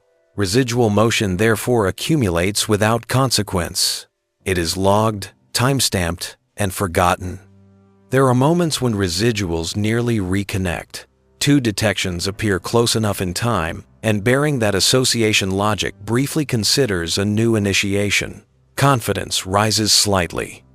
A tentative hypothesis flickers into existence. Then the next update fails to support it. The hypothesis collapses. The system retreats again. These false starts are common when speed is involved. High speed compresses time, making coincidences more likely but persistence rarer. The system flirts with belief and then withdraws. Over time, residual motion thins, not necessarily because the target has left, but because geometry changes. Bearings shift beyond sensor coverage. Paths bend into shadow zones. Environmental noise rises. Residuals fall below detection thresholds. Eventually, even fragments cease. From the outside, this looks like disappearance. Internally, it is more accurate to say that the system has exhausted its willingness to interpret. In post-analysis, residual motion is often the most unsettling part of the record. It resists neat explanation. It suggests that something coherent was present, but that coherence was never allowed to stabilize. Analysts may trace implied paths through residuals and find that speeds would have been extreme, accelerations abrupt, maneuvers sharp. They may conclude that the target exploited the system's limits unintentionally or by design. Or they may conclude that environmental distortion created an illusion of speed. The data rarely resolves the ambiguity. What remains constant is that residual motion does not rehabilitate the track. Once continuity is broken, it is not restored by fragments alone. Restoration requires a reset, a slowing, a stabilization, a return to behaviors the system knows how to believe. Absent that, motion persists only as residue. This is why the phrase, "lost a target moving too fast to track," is both accurate and incomplete. Accurate because speed played a role in defeating continuity. Incomplete because continuity was defeated not by speed alone, but by the system's refusal to reinterpret itself fast enough to follow. The ocean does not care whether motion is tracked or residual. It transmits sound according to its rules. The distinction exists only in the observer. In the final phases, the observer returns to baseline. Noise models stabilize, thresholds reset. The envelope closes again, unmarked by what escaped it. Only the record remains incomplete, compressed, and quiet. After residual motion fades, the system does what it is designed to do best. It normalizes. Normalization is not a decision. It is a drift back towards statistical comfort, a reoccupation of assumptions that were briefly stressed and then released. The tracker does not remember loss as absence. It remembers it as noise that has passed. Noise models reassert themselves first. Estimates of background levels converge again. Variance shrinks. What had been unstable becomes stationary enough to be useful. Detection thresholds settle into familiar ranges. False alarms decline. The system regains confidence, not because the world has simplified, but because contradiction has diminished. This reversion is subtle. There is no explicit marker that says baseline restored. It is inferred from the return of predictability. Measurements align with expectations. Correlations behave as they should. Residuals return to their customary scale. The system's internal stress indicators fall back below alert thresholds. From a documentary perspective, this is the least dramatic phase and the most consequential. By reverting to baseline, the system implicitly declares the episode closed. It will not continue to search for explanations. It will not maintain heightened sensitivity to extreme behavior. It will not widen its envelope permanently. The anomaly is treated as transient, not instructive. Baseline is safety. The ocean, meanwhile, has not reverted. It continues to evolve. Layers shift. Currents slide. Sound paths reconfigure. The target, wherever it is now, continues to move according to its own constraints. None of this is remarkable. What is remarkable is that the system no longer attempts to connect present measurements to the past anomaly. If fragments reappear later, they will be evaluated fresh, without reference. This amnesia is not a flaw, it is a necessity. Memory without confirmation breeds bias. Bias leads to hallucination. The system is designed to forget unless reminded persistently. Baseline behavior is characterized by restraint. Detections are conservative. Tracks are initiated reluctantly. Continuity is preserved only when evidence is overwhelming. This restraint minimizes false positives. It also ensures that outliers remain outliers. In this state, the phrase, "moving too fast to track," no longer exists as an active hypothesis. It exists only as a historical label attached to an expired record. It has no predictive power. It does not alter thresholds. It does not change cadence. It does not sharpen attention. The system has learned nothing by design. This lack of learning is often misunderstood. Modern systems are capable of adaptation, but adaptation is bounded. They can tune parameters within predefined ranges. They can adjust noise estimates. They can shift weights. They cannot redefine plausibility without external intervention. That level of change is reserved for designers, not runtime processes. Thus, the baseline remains shaped by expectation rather than exception. In quiet conditions, this works beautifully. The system performs as intended. It detects what it expects to detect. It tracks what behaves as it expects behavior to look. It ignores what does not. The lost target, retrospectively, becomes an absence rather than a presence. Analysts reviewing summary data see a gap where continuity ended. The reason code provides closure. The rest is silence. Silence is persuasive.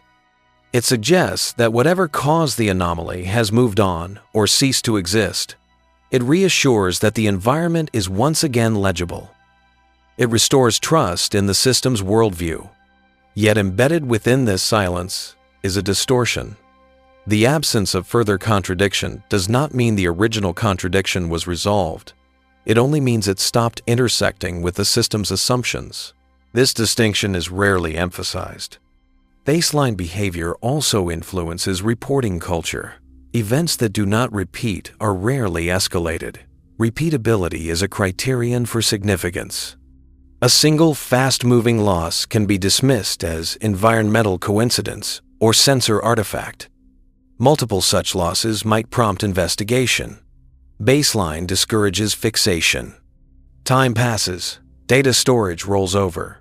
High-resolution logs are overwritten. Only summaries persist. The phrase remains, detached from its context. A shorthand without anatomy. Sonar lost a target moving too fast to track. The sentence implies a race and an outcome. It does not imply uncertainty. It does not imply that the system's own pace may have been the limiting factor.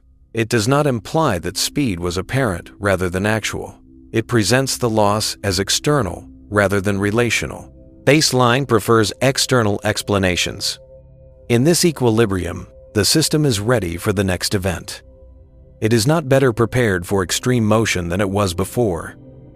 It is simply calm again. The ocean, indifferent, offers new patterns. Most of them will fit, some will not. Those that do not will stress the envelope briefly and then be erased, leaving behind another line in a log.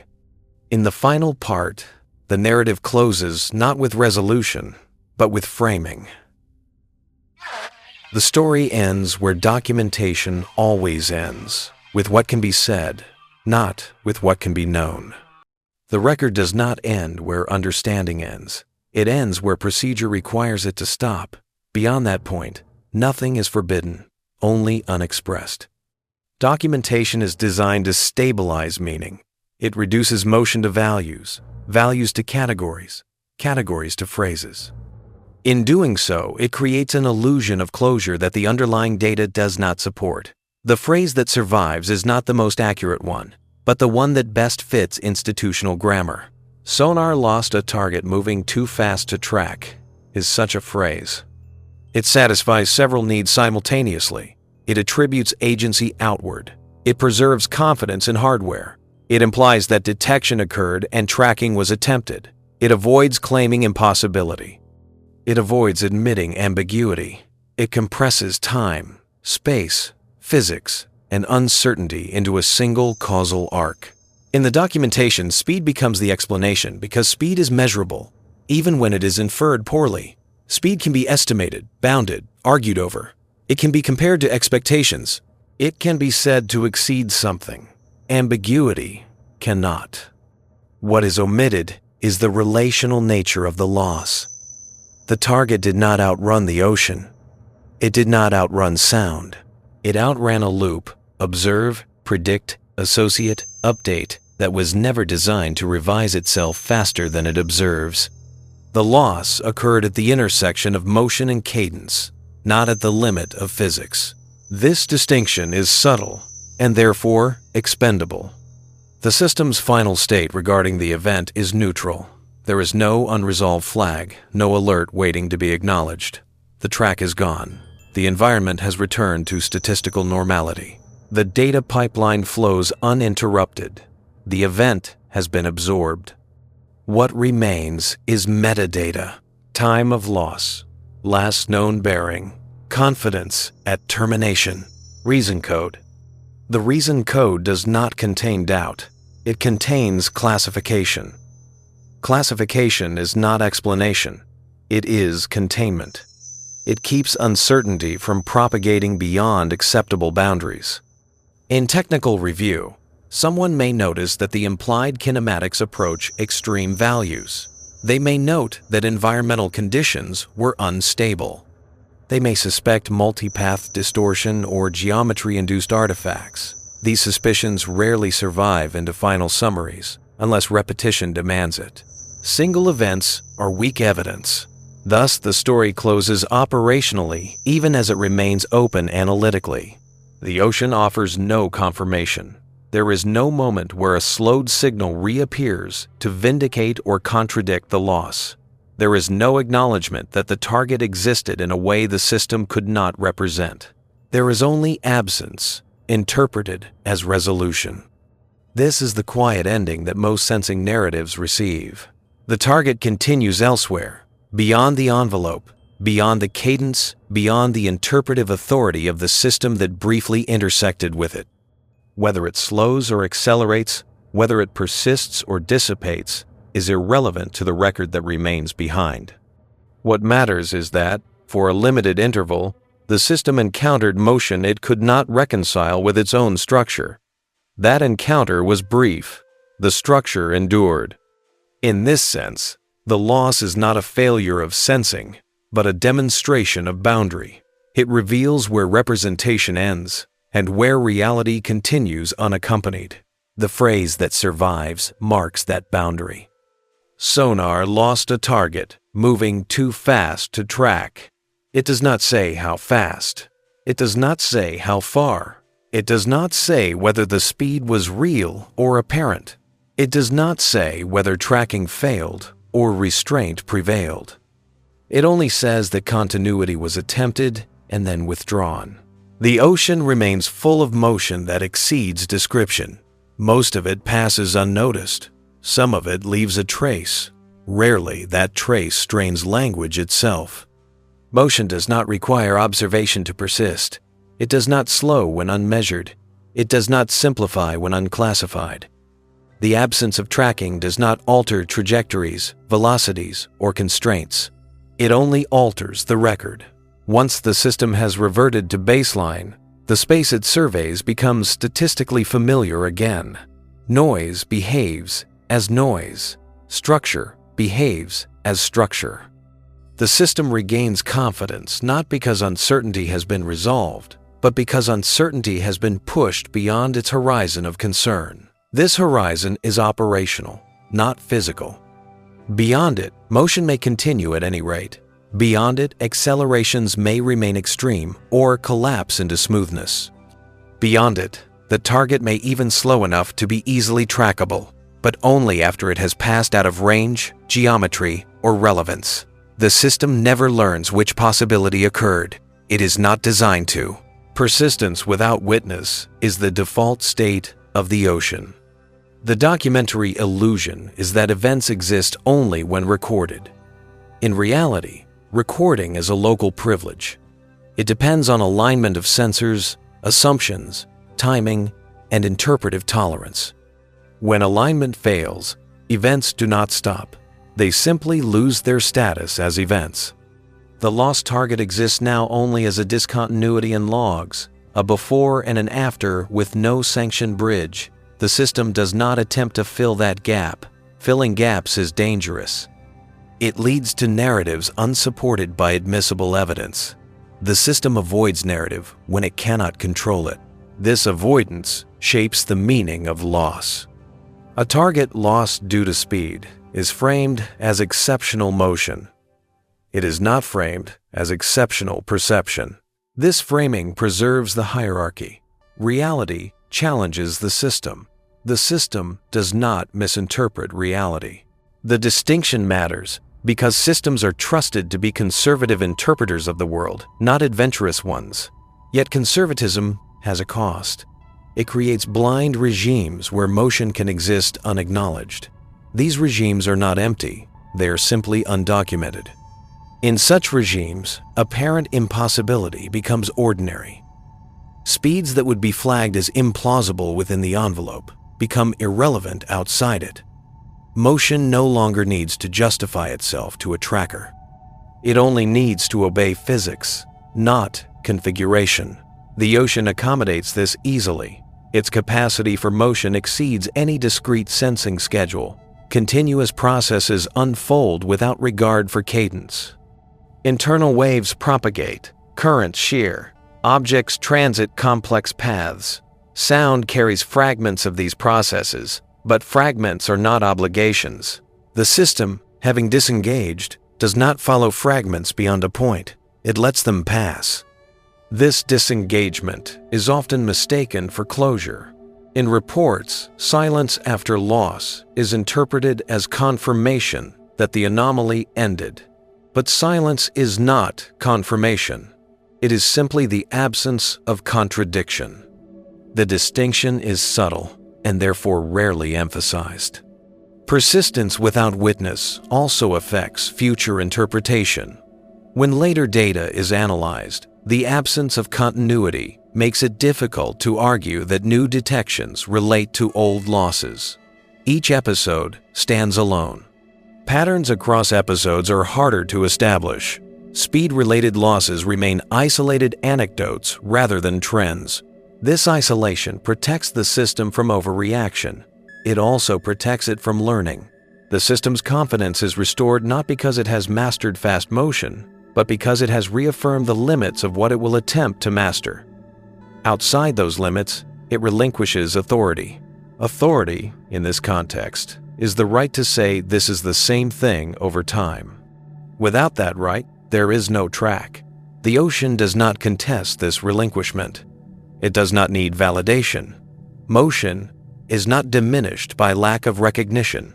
It simply continues. From a distance, this looks like stability. The system appears calm, orderly, and reliable. It is doing exactly what it was designed to do. From closer inspection, it is also incomplete. The lost target remains an unresolved intersection between continuous reality and discrete interpretation. It is neither fully present nor fully absent. It occupies a region of possibility that documentation cannot comfortably describe. Thus, the phrase endures not as explanation, but as boundary marker. Sonar lost a target moving too fast to track. The sentence does not close the story. It merely indicates where the system stopped telling it. Beyond that point, motion persists without witness. Speed, as recorded by sonar, is never observed directly. It is constructed. It emerges from differences between bearings, between arrival times, between frequency estimates, separated by discrete intervals.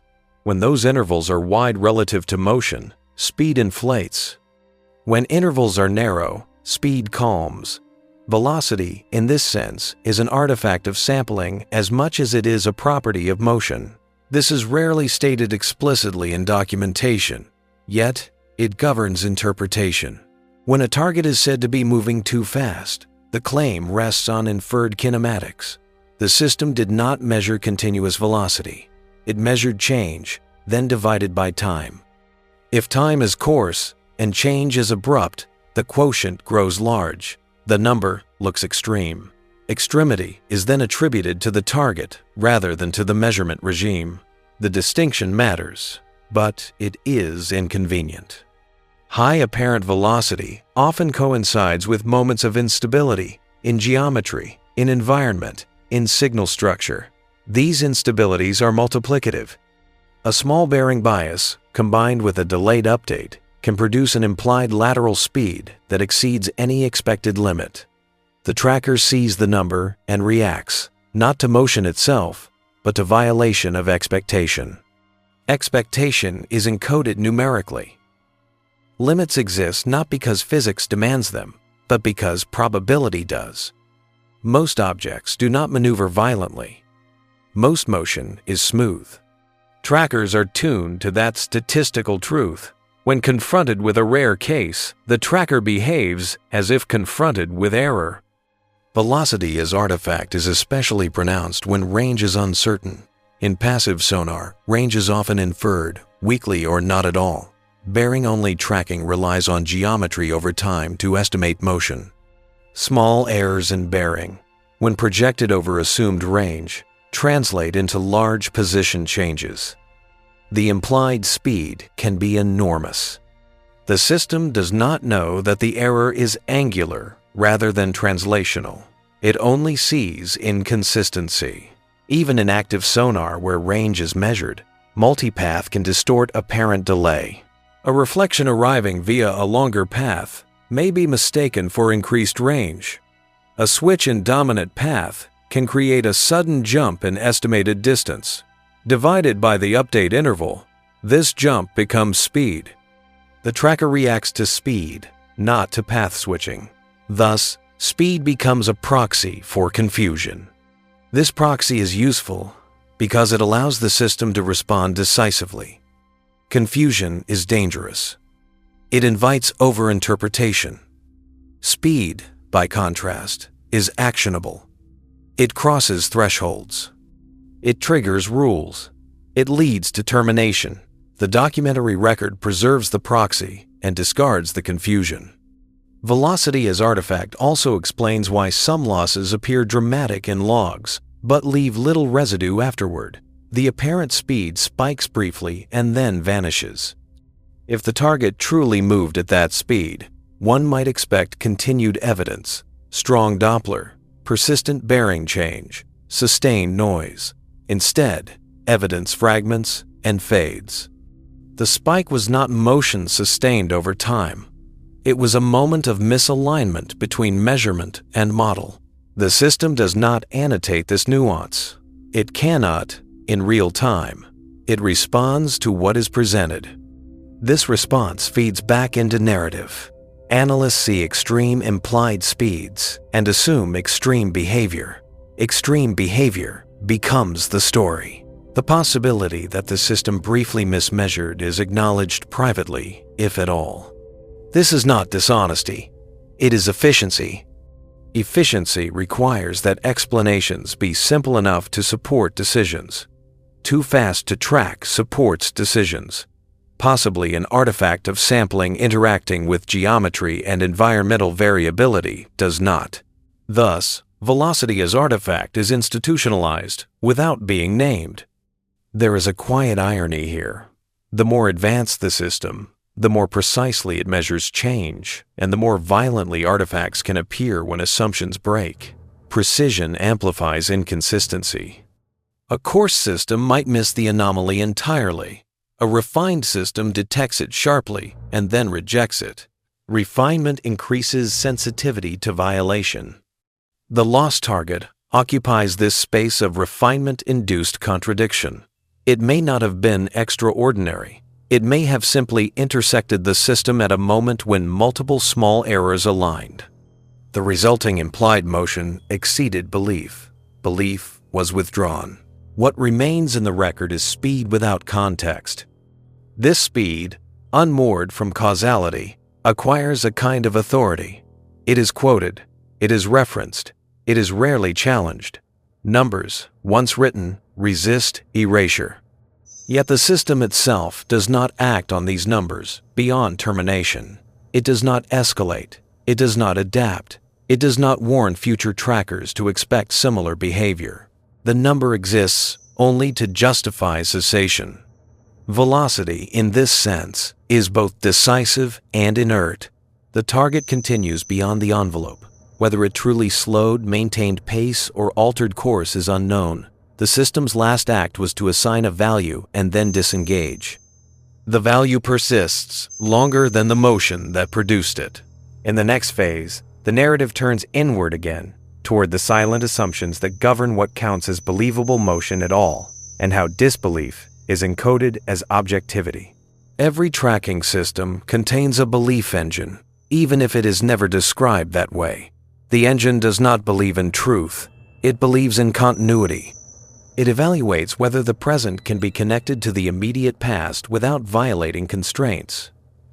When the answer is yes, tracking proceeds. When the answer is no, belief is withdrawn. Belief is not binary at first. It degrades. Confidence erodes. Covariance grows. Gates widen. These are the visible mechanics of doubt. Yet there is a point beyond which doubt is no longer graded. Beyond that point, belief collapses entirely. Speed is one of the fastest ways to reach that point. The belief engine is asymmetric. It is far easier to stop believing than to start again. Initiation requires persistence. Termination requires only contradiction. This asymmetry is intentional. It prevents noise from becoming narrative. It also ensures that once continuity breaks, recovery is rare. What the belief engine protects is not accuracy, but coherence. Coherence allows the system to act. Without coherence, action becomes arbitrary. Arbitrary action is unacceptable in systems designed to inform decisions with consequences. The belief engine therefore enforces discipline even at the cost of blindness.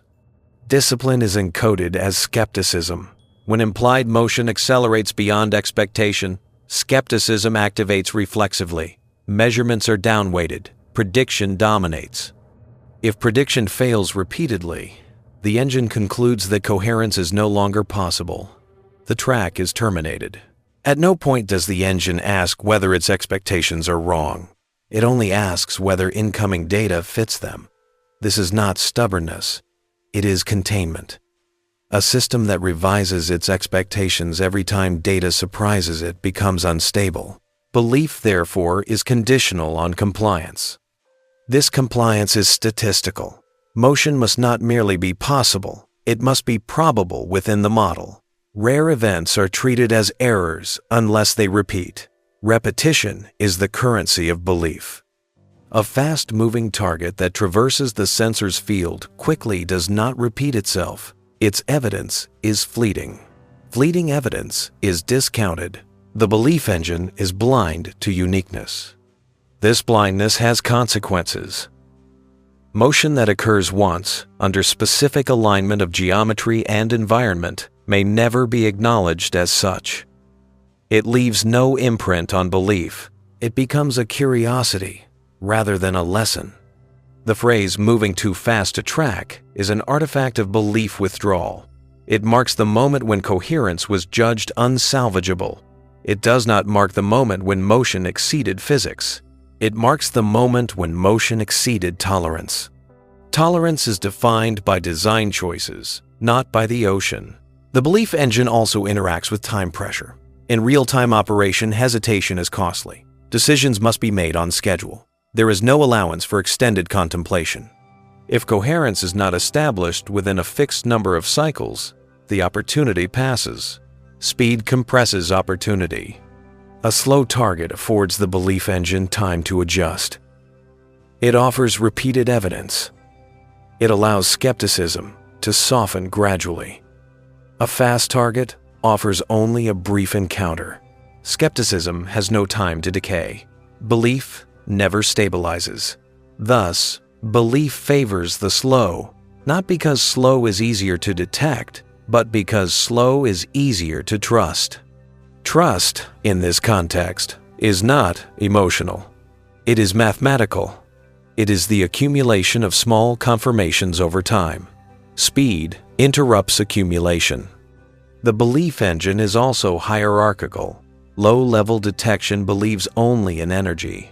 Mid-level processing believes in features. High-level tracking believes in objects. Speed disrupts this hierarchy by preventing promotion. Evidence remains stuck at lower levels, never coalescing into an object. Residual motion is evidence trapped below belief. Once the belief engine disengages, it does not monitor the lost object actively. It reallocates attention. This reallocation is invisible but decisive. Resources computational, temporal, attentional are finite. Belief determines allocation. Loss is therefore not merely conceptual, it is structural. The system moves on. In documentation, belief withdrawal is presented as outcome rather than process. The phrase suggests that the target did something definitive, moved too fast rather than that the system stopped believing. This inversion preserves the appearance of objectivity. Objectivity, here, is the refusal to acknowledge belief at all. Yet belief governs everything. In the next phase, the narrative shifts toward limits not of hardware, but of interpretation. Toward the point where increasing capability paradoxically sharpens the boundary between what can be tracked and what must be abandoned. The belief engine will remain intact. The question is what it leaves behind when it disengages. There is a point where improving a system no longer expands what it can understand. Instead, it sharpens the edge where understanding stops. This is the limit of interpretation, the boundary at which additional precision produces not clarity, but contradiction. As sonar systems evolve, their sensitivity increases. Their angular resolution tightens. Their frequency discrimination sharpens. Their temporal alignment improves. Each improvement reduces uncertainty in isolation. Together, they expose inconsistencies that were previously smoothed over by coarser perception.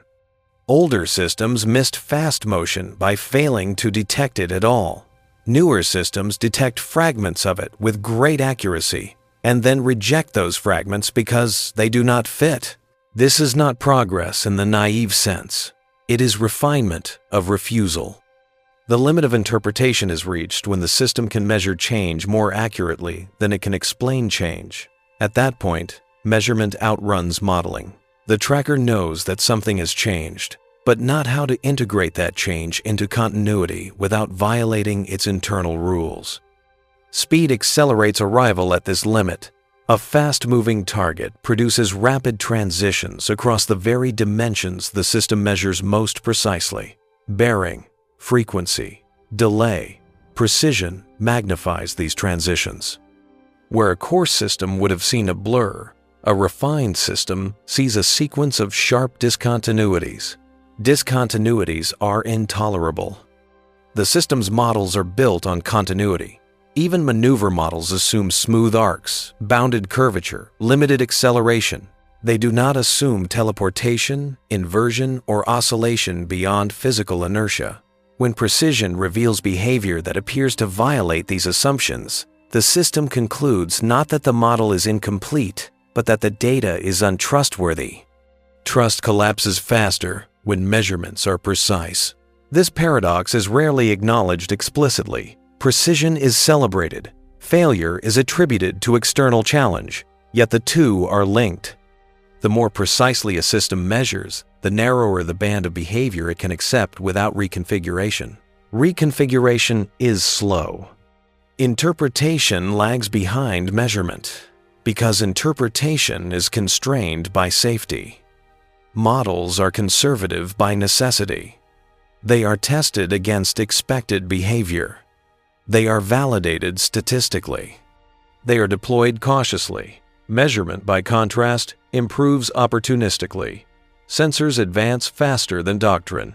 Thus, the limit of interpretation advances unevenly. When a target moves fast enough to traverse multiple interpretive regimes within a single update interval, interpretation fails. The system cannot decide which regime applies. It cannot reconcile conflicting cues. It does not average them. It rejects them. This rejection is framed as loss. The limit of interpretation also has a temporal dimension. It is not fixed in space or speed. It depends on how quickly the system is allowed to adapt its beliefs. Adaptation is throttled to prevent instability. Throttling creates inertia. Inertia resists surprise. Fast motion is surprise, compressed into short intervals. The system's refusal to chase surprise is rational.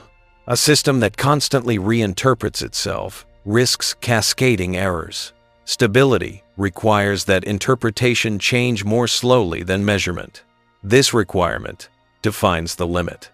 Beyond the limit, motion exists without representation. The ocean does not simplify itself to accommodate interpretation. It presents phenomena at all scales, overlapping, interacting. Some of these phenomena align with the system's representational capacity. Others do not. The latter are filtered out not because they are rare, but because they are inconvenient. Convenience is encoded as plausibility.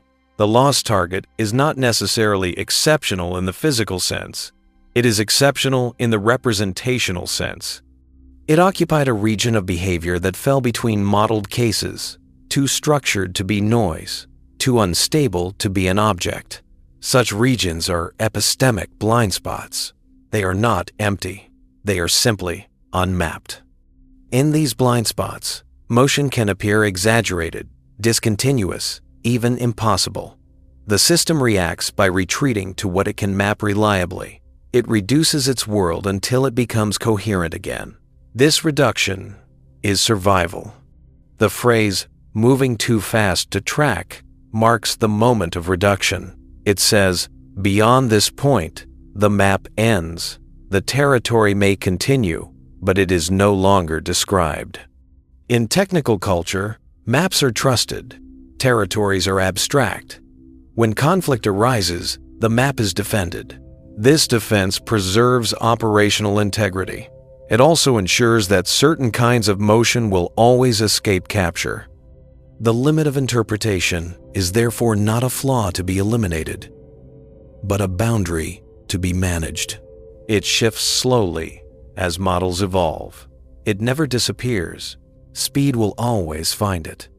In the next phase, the narrative turns toward what remains when interpretation withdraws completely the residue in data, the echo without context, the trace that refuses to be either noise or knowledge. The story continues, not in what is tracked, but in what is left behind.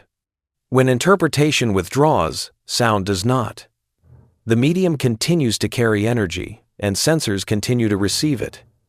What changes is not the signal, but the status of the signal. It becomes an echo without context evidence stripped of narrative, presence without attribution. An echo without context is not silence. It is often richer than tracked data.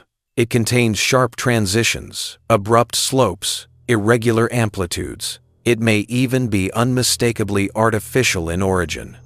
What it lacks is continuity sanctioned by the system. Context is created by agreement between measurement and expectation. Without that agreement, measurement is isolated. Isolation deprives it of meaning. In logs, these echoes appear as anomalies that never mature. They rise briefly above thresholds, trigger momentary attention, and then fall away. Each is evaluated independently. None are allowed to inherit confidence from the past. The system treats them as strangers. This treatment is deliberate. Context once granted is expensive to revoke. After loss, the system refuses to grant it lightly. The echo without context occupies an uncomfortable space. It is too structured to dismiss entirely, yet too unstable to accept.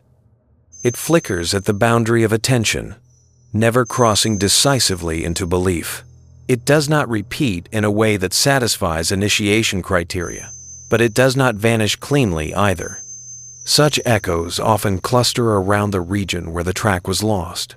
Bearings may recur near previous values. Frequencies may echo earlier slopes. Delays may suggest proximity. The resemblance is suggestive, but inadmissible.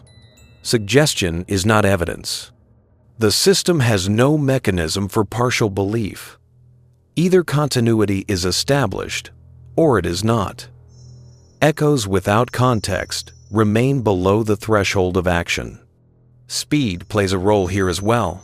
A fast-moving source produces echoes that are temporally sparse. Each echo arrives from a different geometry, a different aspect, a different propagation path. The system sees variation rather than repetition. Variation undermines context. In slower scenarios, echoes accumulate, patterns emerge, context forms gradually. Speed prevents accumulation. There is also a filtering effect. Once a track is lost, the system may suppress echoes that resemble it to avoid reinitiating unstable hypotheses. This suppression is cautious. It prevents oscillation. It also ensures that context remains broken. Thus, the echo without context persists only briefly before being absorbed back into noise. From a human analytical standpoint, these echoes can be unsettling. When examined offline, they sometimes reveal coherence that real-time processing rejected. Analysts may trace lines through them, align slopes, infer motion. They may conclude that the system saw more than it acknowledged. But offline inference is permissive. It tolerates ambiguity. It allows speculation. Real-time systems do not. The difference is not capability, but responsibility. An echo without context cannot support responsibility. It cannot justify decisions. It cannot be acted upon. Therefore, it is minimized. This minimization shapes memory. Over time, only the clean portions of the record remain salient. The ambiguous echoes fade into background data. The loss appears cleaner than it was. The phrase, "lost," due to excessive speed, becomes more convincing as residual complexity is forgotten. Yet the echo without context is the closest the system comes to acknowledging what escaped it. It is the trace of interaction without assimilation. It marks where perception occurred without comprehension. In physical terms, the echo is real. Pressure waves interacted with matter and were sensed. In informational terms, the echo is incomplete. It cannot be reconciled with the system's worldview. This split between physical reality and informational acceptance is fundamental. It is not a flaw unique to Sonar. It appears in all sensing systems that must act under uncertainty. They must choose which realities to accept and which to ignore.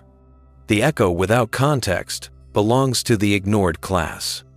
As time passes, these echoes disperse. The source moves farther away.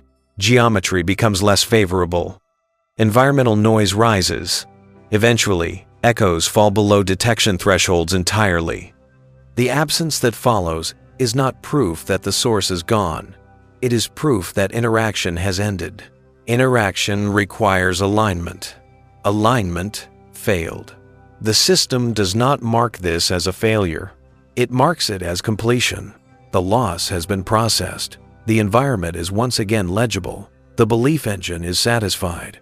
What remains is a faint imprint, not in active memory, but in the possibility space of what could be encountered again.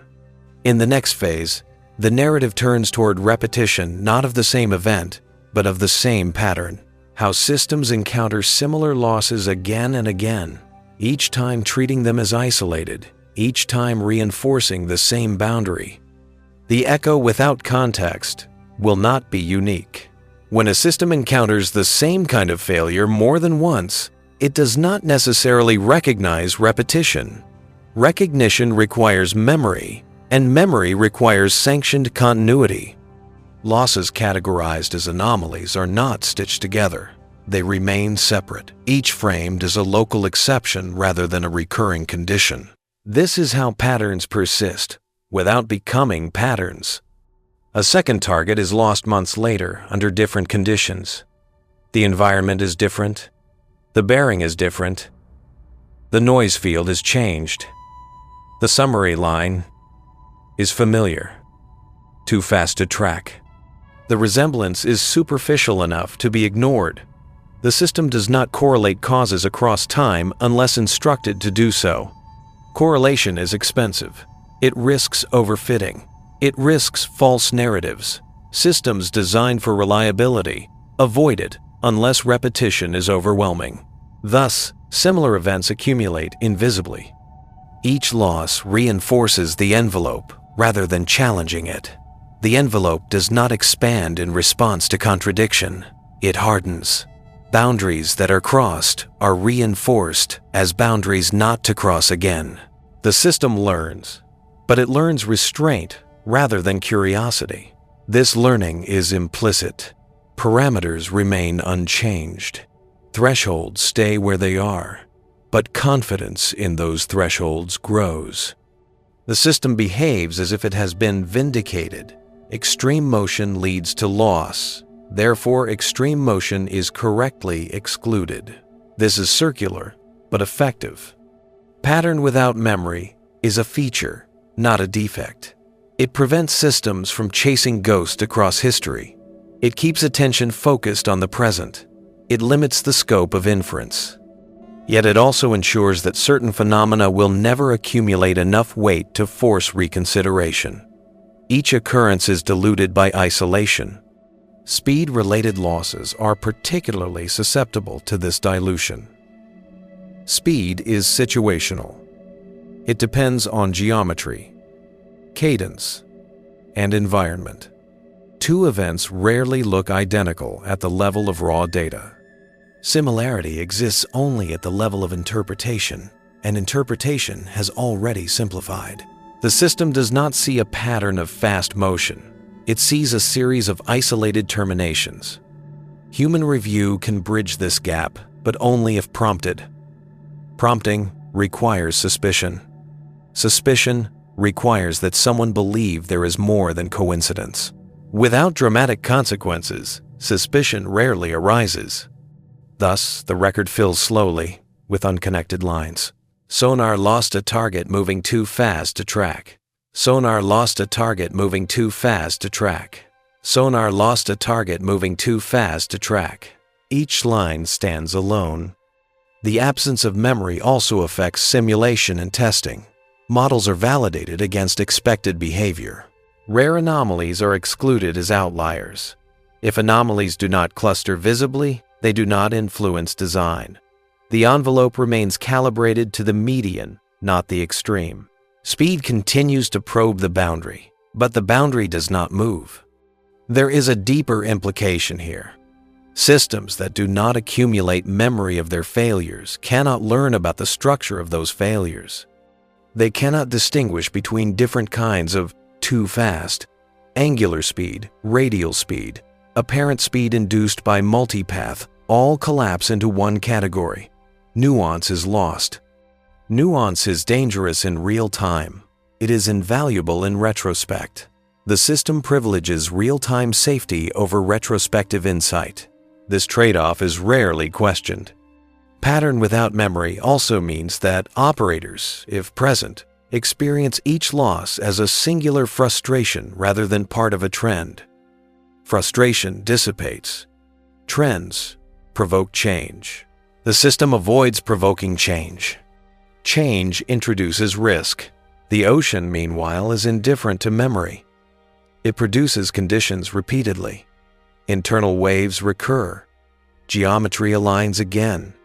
Motion intersects cadence once more. Each time, the same boundary is tested.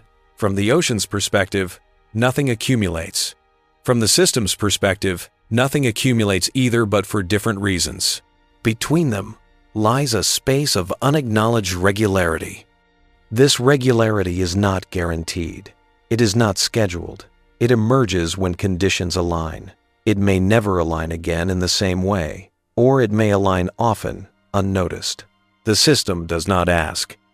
Pattern without memory ensures that the phrase endures without evolving.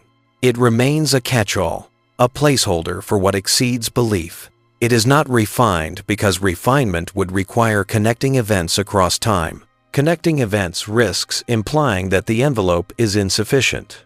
The envelope remains intact. In the next phase, the narrative approaches its most abstract layer, not the behavior of targets or systems, but the relationship between motion and description itself. How speed becomes a limit not only of tracking, but of language. The story continues, where measurement ends and terminology begins. Acceptance, in technical systems, is not an emotional state, it is a functional condition. It occurs when uncertainty is no longer actionable, when ambiguity cannot be reduced within available constraints, and when continued effort yields diminishing returns. At that point, the system does not fail. It settles. Settlement is quiet. The system does not register acceptance explicitly. There is no variable labeled resignation, no flag indicating surrender. Acceptance is inferred from behavior. The absence of escalation. The return to baseline parameters. The cessation of attempts to reinterpret past data. What cannot be resolved is no longer processed. This is how systems survive. In the case of a target lost to excessive speed, acceptance arrives when all recovery pathways are exhausted. Reinitiation fails repeatedly, residual motion thins, environmental variability obscures coherence.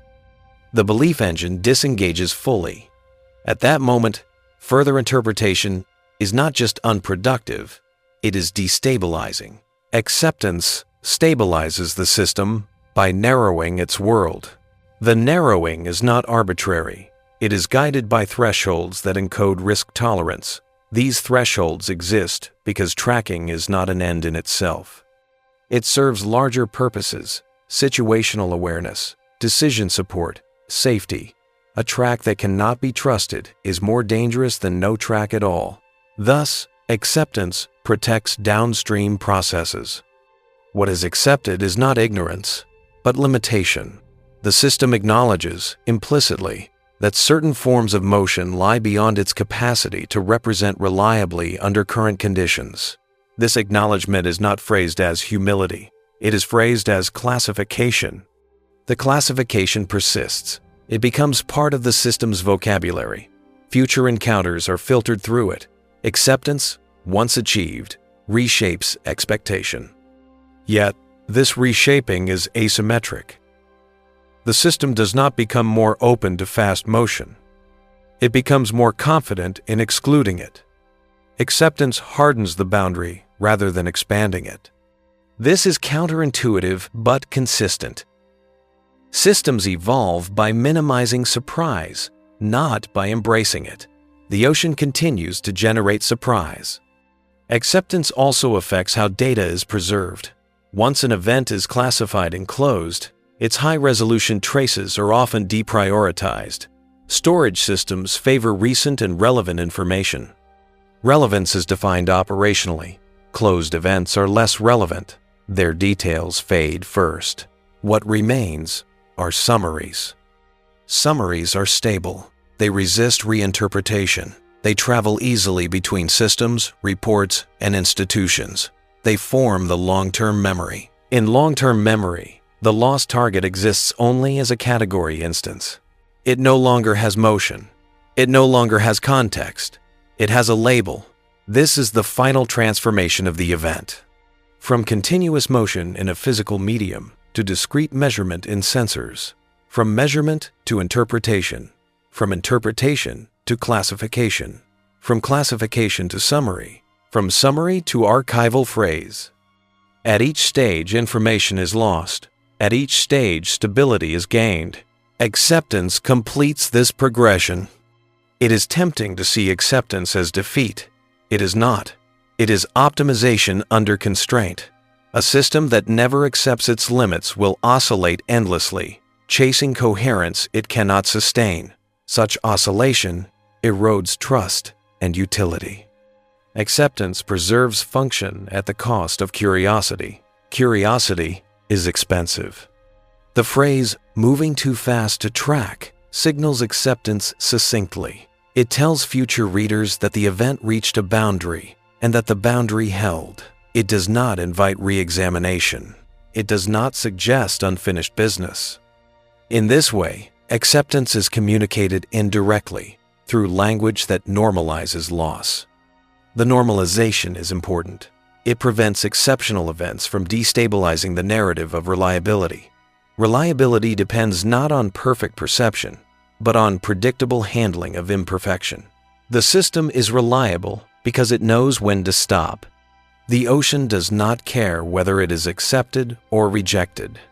Motion continues regardless. Acceptance does not alter trajectories. It alters only records.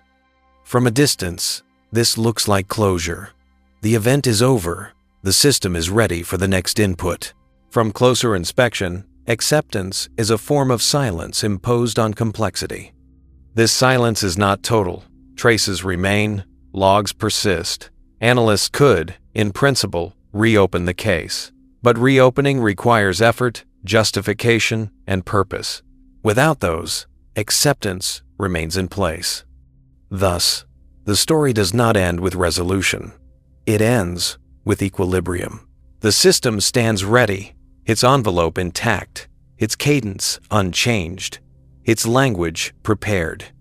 Somewhere beyond its limits, motion continues, not faster than sound, not faster than physics, but faster than belief, faster than interpretation, faster than the willingness to adapt. The system accepts this.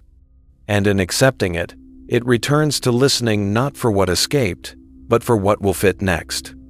After acceptance, operation resumes as if nothing singular occurred. This is not denial. It is continuity of function. Systems built to persist cannot dwell on exceptions. They absorb them, flatten them, and move forward with parameters unchanged. The sonar listens. Listening, in this state, is narrower than before, though nothing in configuration files reflects the change. The narrowing is behavioral. The system has recently encountered contradiction and responded by reaffirming its thresholds. It is now less inclined to stretch. It prefers evidence that arrives predictably, behaves smoothly, and confirms expectation quickly. This preference is not conscious, it is emergent. Signals that align with expectation rise cleanly through processing layers. They are detected, classified, tracked. Their motion is legible. Their behavior fits within known envelopes. They reinforce confidence. They justify design. Signals that do not align are filtered out earlier. They do not survive long enough to challenge interpretation. The system has become, briefly, more selective. Over time, this selectivity fades. As more compliant data accumulates, the memory of stress dissipates. Thresholds feel comfortable again. Skepticism relaxes slightly. The system returns to its prior balance. The lost target does not influence this equilibrium. It is not a reference point. It is not a warning. It is an archived anomaly. This is how quiet continuation works. Stability is maintained not by learning from every disturbance, but by forgetting most of them.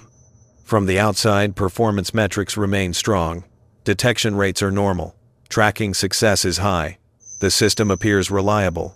There is no indication that anything escaped comprehension recently. Quiet continuation ensures institutional confidence.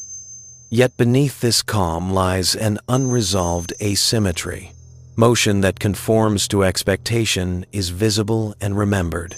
Motion that violates expectation is briefly noticed and then erased. Over time, the system's worldview becomes increasingly self-consistent. Self-consistency is not truth, it is survivability. The ocean, indifferent to worldview, continues to produce conditions that occasionally violate expectation. When those violations intersect with the system again, the same sequence may repeat. Detection, strain, fragmentation, loss, acceptance, silence. Each repetition is treated as new. Quiet continuation also affects human perception when humans are part of the loop. Operators see smooth operation. Analysts see clean reports. Designers see performance within specification. The rare anomalies do not accumulate enough weight to challenge assumptions. This is not negligence. It is structural. The system is not built to be surprised by the same thing twice, unless surprise becomes common. Rare events remain rare by definition, even if they are inevitable. Speed, in this narrative, is not an outlier. It is simply one axis along which rare alignment can occur. When it does, it exposes the gap between continuous reality and discrete interpretation. When it does not, the gap remains hidden. Quiet continuation hides gaps effectively. The phrase that survives from the loss remains inert. It does not propagate. It does not influence alerts or forecasts. It does not alter doctrine. It exists as a closed statement in an archive. This inertness is essential. Language that spreads uncertainty would undermine confidence. Confidence is a system resource. It must be conserved. Thus, the system continues to listen, but only within its sanctioned bandwidth of belief. The water carries countless signals beyond that bandwidth. Some are natural, some are artificial. Most are irrelevant, a few are not. Whether relevance is recognized depends less on motion itself than on alignment with interpretation. Quiet continuation is therefore not passive. It is selective persistence. The sonar listens. The ocean moves. Between them, interpretation maintains its boundaries. Nothing announces the next exception. It will arrive quietly, as they always do, as a slight mismatch, a subtle inconsistency, a fragment that does not fit. The system will respond as designed. Detection will occur. Belief will hesitate. Continuity will strain. And if motion again exceeds tolerance, language will be ready. Sonar lost a target moving too fast to track. The phrase waits, already formed, for its next use. Every system defines itself not only by what it can do, but by the conditions under which it will stop trying. These boundary conditions are rarely foregrounded.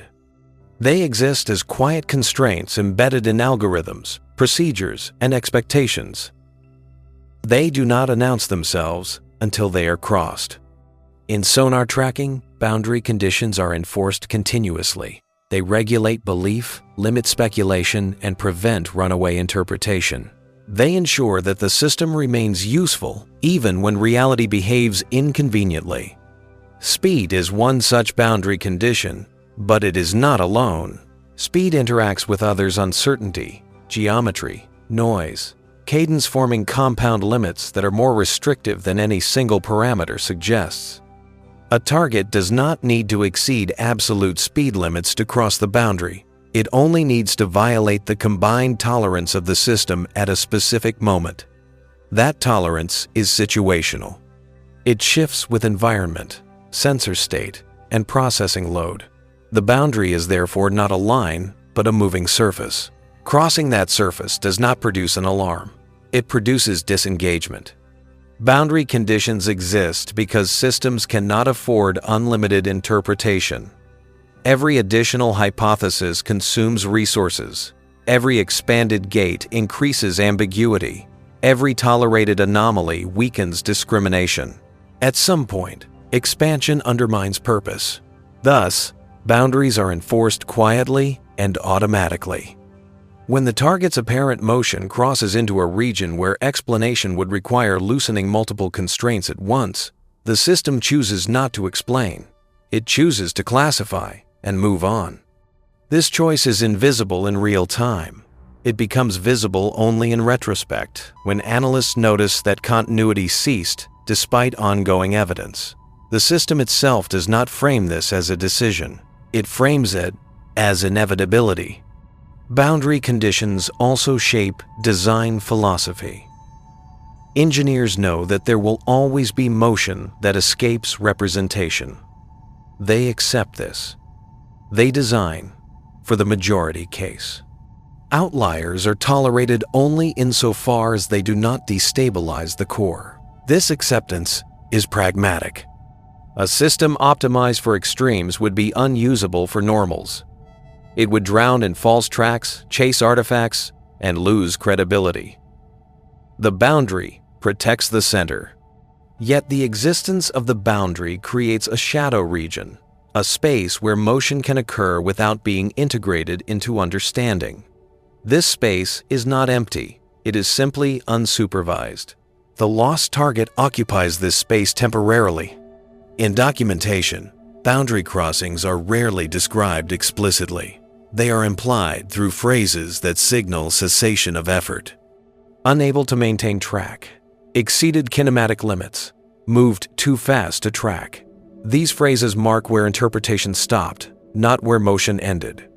The boundary, once crossed, is not revisited unless forced. There is no automatic attempt to re-engage under different assumptions. Adaptation requires external intervention, parameter changes, model updates, doctrinal shifts. None of these occur spontaneously. Thus, boundary crossings accumulate silently. Over time, the system's effective domain remains stable, even as its sensing capability improves. Sensors may detect more, faster, finer detail.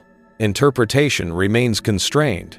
The boundary does not expand at the same rate as perception. This mismatch is subtle but persistent. Speed exposes it efficiently. Fast motion compresses multiple challenges into a short interval. It forces the system to confront its limits quickly. Slow motion spreads those challenges out, allowing gradual accommodation.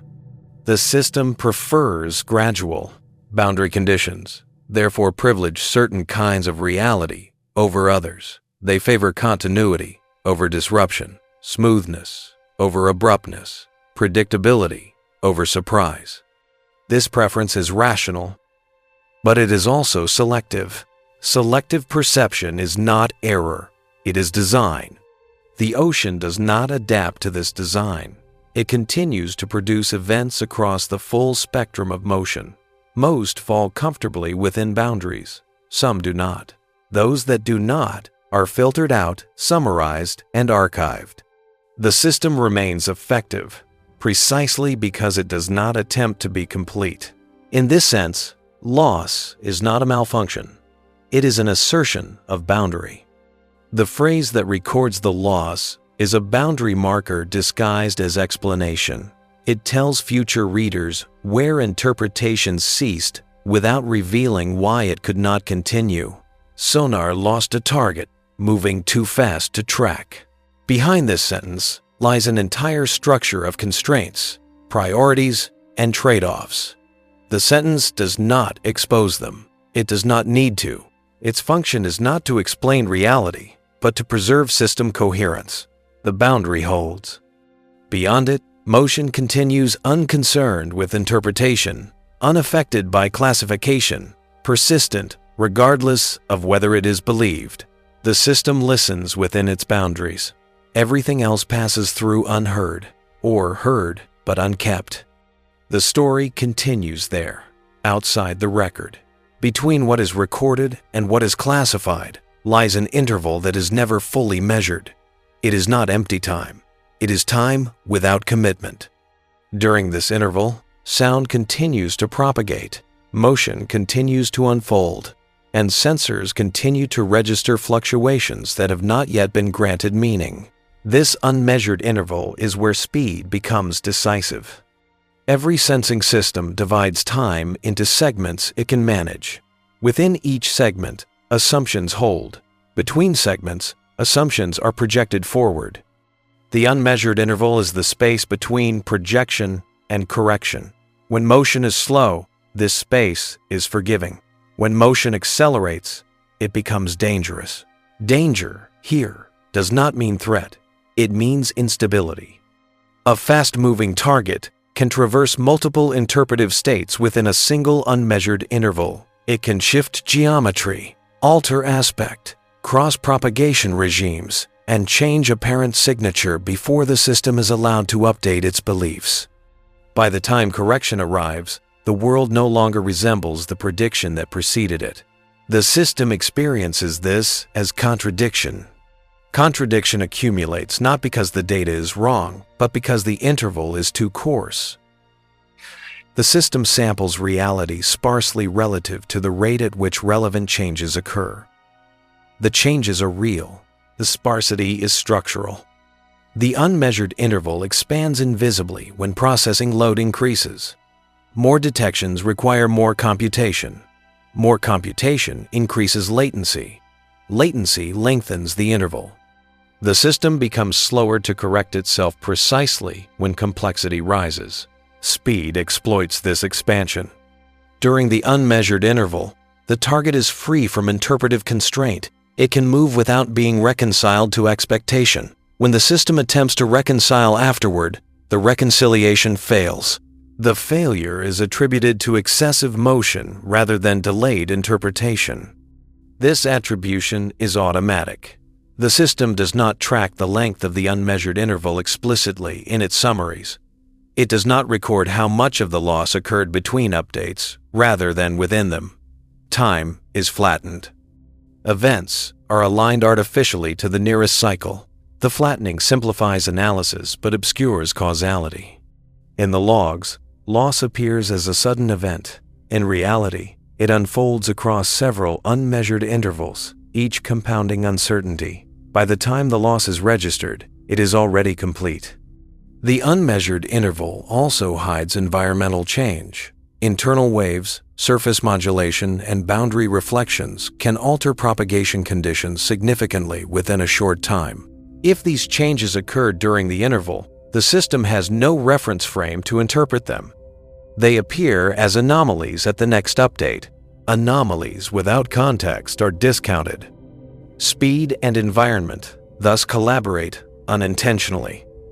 Rapid motion ensures that environmental distortion affects each measurement differently. The system sees inconsistency rather than evolution. Evolution requires continuity.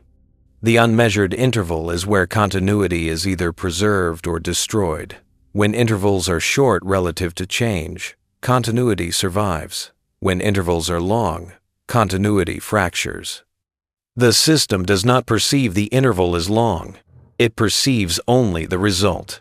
From the outside, the phrase "moving too fast to track" seems to describe the target's behavior.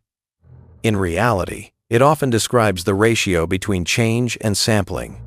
It describes a mismatch between reality's pace and interpretation's rhythm.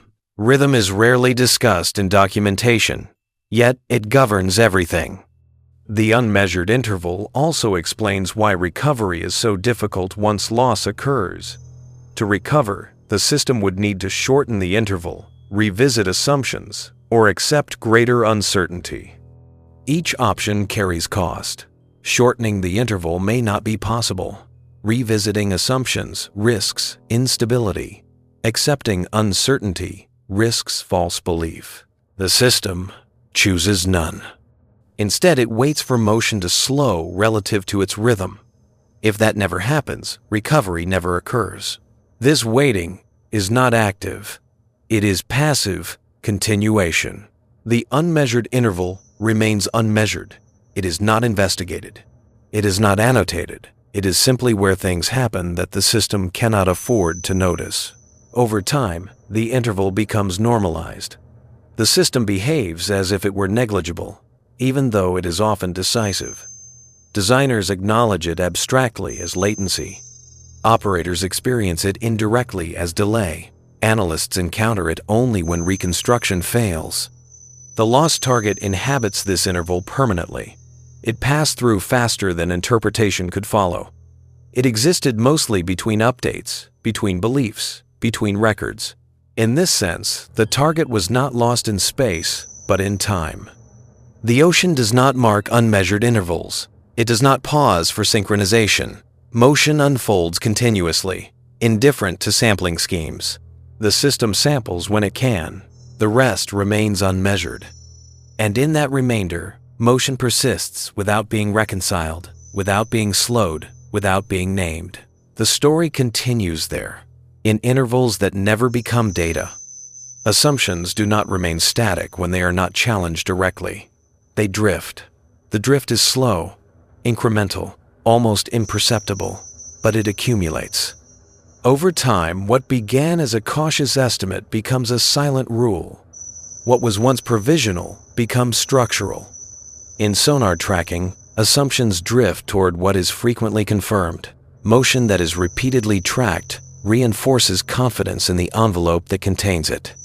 Motion that is lost is treated as marginal and therefore does not exert corrective pressure. The result is not stagnation, but convergence toward a narrower conception of what motion looks like. This convergence is not planned. It emerges from repetition. Each successful track slightly strengthens the belief that tracking works as designed. Each loss attributed to excessive speed strengthens the belief that the loss was unavoidable. Neither outcome invites reconsideration of the underlying balance between perception and interpretation. Drift is subtle because it does not require parameter changes. Thresholds remain numerically identical. Models are not rewritten. What changes is how often the system encounters situations that would challenge them. As drift progresses, such situations become rarer, not necessarily because reality changes, but because interpretation filters them out earlier. This filtering creates a feedback loop. The system sees what it expects to see, and what it expects to see is what it has seen recently. Speed-related anomalies are particularly vulnerable to this loop. They are rare by nature. They require specific alignments of motion, geometry, and environment. When they occur, they are brief. When they are classified as outliers, they do not contribute to expectation. Expectation remains anchored to the median. Thus, drift continues unopposed. The consequence is a gradual tightening of the effective envelope. Even if the formal envelope remains unchanged, the system becomes more confident in rejecting edge cases quickly. It loses patience faster.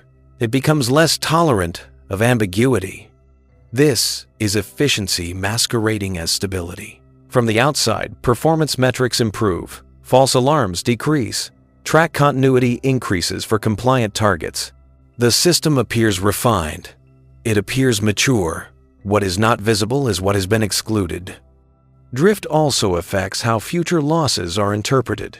When a target is lost again under similar circumstances, the explanation feels familiar. Familiar explanations are rarely questioned. They slide easily into reports. They require no justification. The phrase "moving too fast to track" benefits from this familiarity. It sounds technical. It sounds final. It does not provoke analysis. Analysis would require revisiting assumptions that have quietly drifted into orthodoxy. Orthodoxy is comfortable. There is a deeper implication. As assumptions drift, the system's internal model of reality becomes less diverse. It covers the common cases with increasing precision while abandoning the uncommon. The uncommon does not disappear from the world. It disappears from representation. This disappearance is not acknowledged as loss. It is experienced as clarity. Clarity, in this sense, is achieved by subtraction. The ocean does not participate in this subtraction. It continues to present a full spectrum of motion. The system samples selectively. The sample appears clean. The remainder is unrepresented. Drift of assumptions, therefore, creates a widening gap between reality and record, even as the record appears increasingly coherent. This gap is not infinite. It is bounded by the envelope. But within that envelope, complexity is reduced aggressively. Speed, when it appears near the boundary, is still enough to cause loss. Drift does not eliminate the phenomenon. It only shortens the time between detection and rejection. Loss becomes more efficient. Efficient loss leaves fewer traces. Residual motion is filtered more aggressively. Echoes without context are suppressed sooner. The system returns to baseline faster. The record becomes cleaner. Clean records are persuasive. They suggest mastery. Yet mastery here is selective. It is mastery over a curated version of reality. The drift does not stop unless interrupted. Interruption requires accumulation of contradictions strong enough to demand explanation. Speed-related losses, isolated and brief, rarely accumulate. They remain curiosities. Thus, the drift continues. The target that was lost earlier exists now only as an archived summary line. Its role in shaping future interpretation is minimal. It does not pull the envelope outward. It reinforces it. This reinforcement is not malicious. It is an emergent property of systems that prioritize reliability over completeness. Completeness is unbounded. Reliability requires limits. The drift of assumptions ensures that limits are maintained even as conditions evolve. In the next phase, the narrative turns toward the quiet asymmetry this creates between what is routinely tracked and what is routinely excluded. Between motion that becomes knowledge and motion that dissolves into absence, the story continues in that asymmetry. What is tracked accumulates weight. What is lost dissolves. This asymmetry defines the long-term shape of any sensing archive. Over time, the record becomes a landscape carved by success, not by failure. Success leaves grooves deep enough to follow. Failure leaves shallow impressions that weather away. In sonar systems, this asymmetry is structural. Tracks that persist generate rich histories, trajectories, velocity estimates, classifications, confidence curves. They are revisited, analyzed, compared. They inform doctrine. They shape expectation. Losses generate little. A loss produces a termination time, a final state, a reason code. It does not generate a trajectory beyond its last admissible point. It does not generate a model of what followed. It does not propagate into predictive frameworks. It ends. This ending is decisive. It creates a sharp boundary in the record. On one side, continuity. On the other, nothing. The asymmetry is reinforced by storage policy. Continuous tracks are worth preserving. They can be mined for patterns, statistics, performance evaluation. Losses are episodic. Their raw data is often large and difficult to interpret. It is expensive to store and rarely consulted. Thus, the archive grows lopsided. Over years of operation, the system's memory becomes dominated by what it can follow comfortably. Motion that fits the envelope becomes overrepresented. Motion that strains it becomes underrepresented, even if it occurs regularly. This underrepresentation distorts perception. Analysts reviewing historical data see a world that appears largely compliant. They see few extreme cases.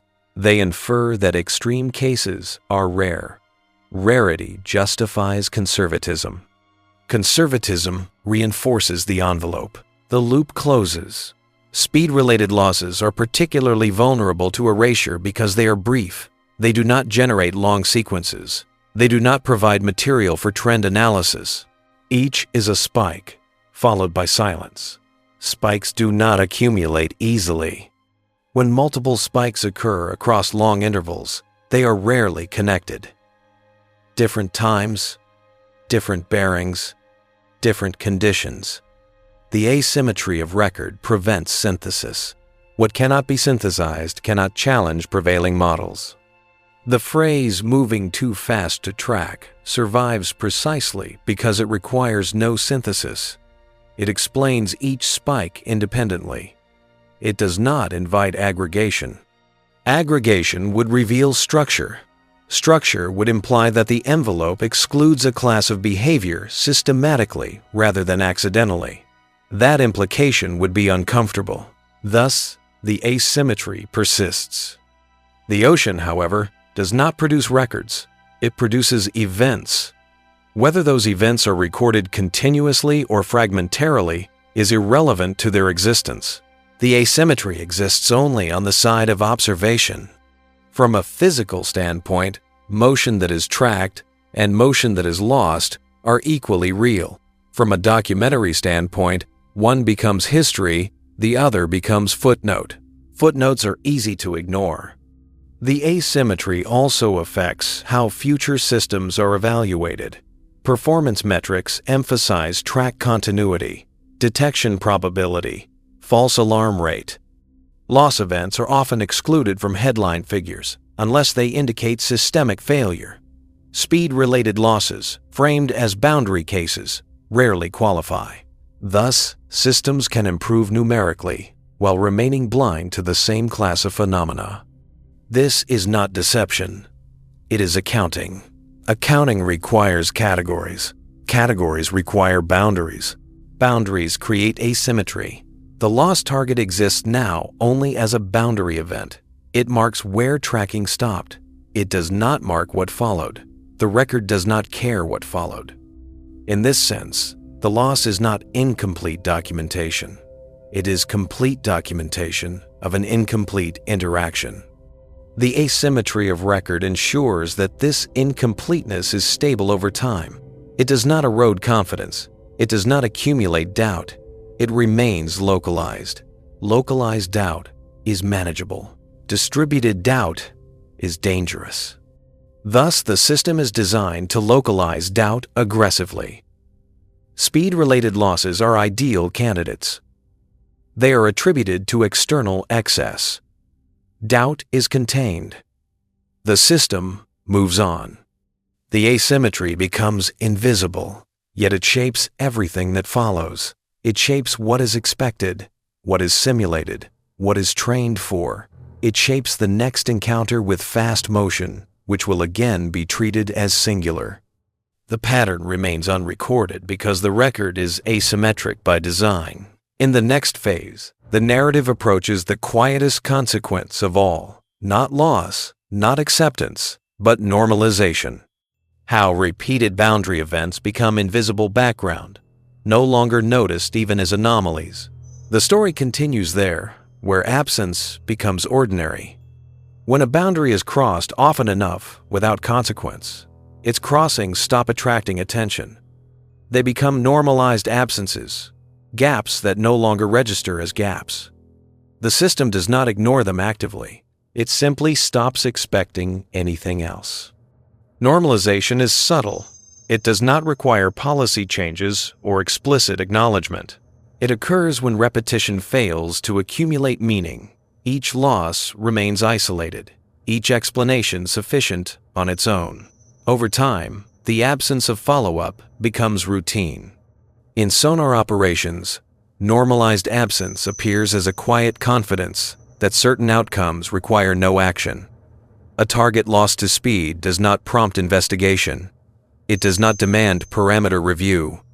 It does not trigger anomaly flags beyond the moment of loss. It is treated as resolved by classification. This treatment becomes habit. Habits shape attention. Attention shapes interpretation. Interpretation shapes what is remembered. As a result, the system's perceptual field develops blind contours, regions of possibility that are no longer probed deeply. Fast, transient motion occupies one of these regions. It is acknowledged briefly and then dismissed. Its dismissal justified by precedent. Precedent is powerful. Once an explanation has been used repeatedly without visible cost, it becomes self-validating. The absence of negative feedback is taken as confirmation. The system concludes, implicitly, that nothing important was missed. Importance here is defined operationally. Important events recur, escalate, or produce downstream effects. Fast losses that vanish quietly produce none of these. They appear harmless. Harmlessness reinforces normalization. The normalization of absence also affects human interpretation when humans are involved. Operators become accustomed to seeing certain messages scroll by without reaction. Analysts skim over familiar phrases. Designers glance at aggregated statistics and see nothing alarming. Familiarity dulls curiosity. This dulling is not a failure of vigilance. It is a rational allocation of limited cognitive resources. Attention is reserved for what threatens stability. Normalized absence does not. The ocean continues to generate events that fall into this category. Some are natural, some are artificial, some are consequential in ways the system does not register. The system does not discriminate among them because it cannot, within its constraints. Normalization also creates a temporal smoothing effect. Over long periods, losses blend into background rates. Individual events lose salience. Only trends matter, and trends require accumulation. Normalized absences do not accumulate because they are classified in a way that prevents aggregation. Thus, the system becomes increasingly confident in its own picture of the world. Confidence is not accuracy, it is coherence. Coherence is preserved by ignoring what does not fit. The phrase, "moving too fast to track," becomes part of this coherence. It is no longer a statement of limitation. It is a routine descriptor. It signals nothing exceptional. This routinization is the final stage of loss. What was once a moment of strain becomes unremarkable. The system does not even experience it as loss anymore. It experiences it as expected behavior at the boundary. Boundaries, once normalized, fade from awareness. From the perspective of documentation, this is success. Reports are clean, explanations are consistent. There are no unresolved issues. The system appears stable. From the perspective of reality, motion continues as before. Nothing has changed except representation. The normalization of absence ensures that certain interactions between system and world will never be examined deeply unless they escalate dramatically. Fast motion that does not linger will always slip through this net. This is not a flaw that can be patched easily. It is a structural consequence of how systems manage uncertainty. To treat every absence as suspicious would paralyze operation. To treat none as suspicious creates blind zones. The system chooses the latter. Thus, the story of the lost target dissolves completely into routine. Its only trace is a line in an archive that no longer provokes thought. Sonar lost a target moving too fast to track. The sentence is now inert. It does not point outward, it does not point inward, it points nowhere. The ocean continues. The system listens. Between them lies a growing domain of normalized absence motion that occurs, is sensed briefly, and then allowed to disappear without consequence. The story continues there, unseen not because it is hidden, but because it has been rendered ordinary. Silence, in sensing systems, is rarely the absence of signal. It is the absence of obligation. Residual silence emerges when the system has decided that no further interpretation is required, even though measurements may still occur.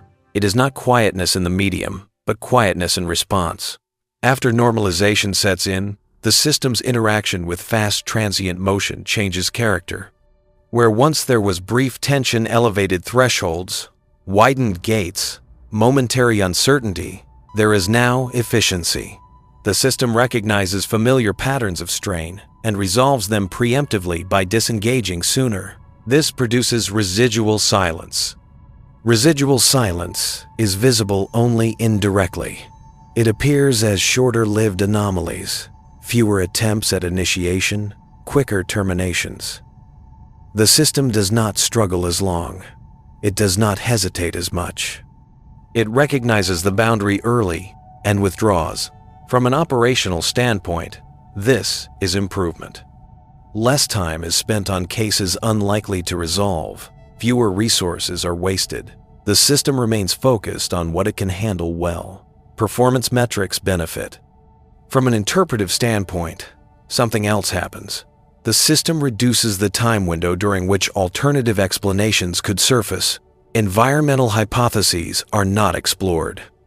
Geometric reinterpretations are not attempted. The chance for accidental insight narrows. Residual silence compresses the interaction. Where earlier losses left scattered fragments that analysts could later examine, newer losses leave almost nothing. The system has learned how to fail quietly. Quiet failure is valued. Quiet failure maintains confidence. It avoids drawing attention to limits. It presents loss as routine rather than problematic. Over time, this quiet becomes the dominant mode of handling boundary cases. Silence accumulates not as a lack of data, but as a lack of narrative. The ocean, still active, continues to produce signals that intersect briefly with sensors. These signals may be strong, structured, even unmistakably artificial. But if they cross the boundary too quickly, they trigger residual silence rather than active processing. This is the final refinement of exclusion. The system no longer needs to explain why it cannot track such motion. It simply does not try for long enough to require explanation. Loss becomes implicit rather than explicit. Documentation reflects this shift. Earlier records contain detailed termination notes. Later records contain fewer details. The reason code remains, but the supporting context thins. The phrase survives, but its surrounding evidence fades. Residual silence also affects training data. Machine learning components, if present, are trained on what the system retains. Fast transient motion, excluded early, contributes little. Models become even less sensitive to such behavior over time. This is not intentional bias. It is selection. Selection shapes perception. In residual silence, the system does not misinterpret fast motion. It does not interpret it at all. Interpretation requires engagement. Engagement has been optimized away. From a human perspective, this is difficult to detect. Silence looks like nothing happened. Analysts see no anomaly. Operators see no alert. Designers see no issue. Only the medium remembers. Sound propagated. Motion occurred. Interaction happened briefly and then ceased. The record shows minimal trace. Residual silence thus represents the endpoint of the process that began with detection.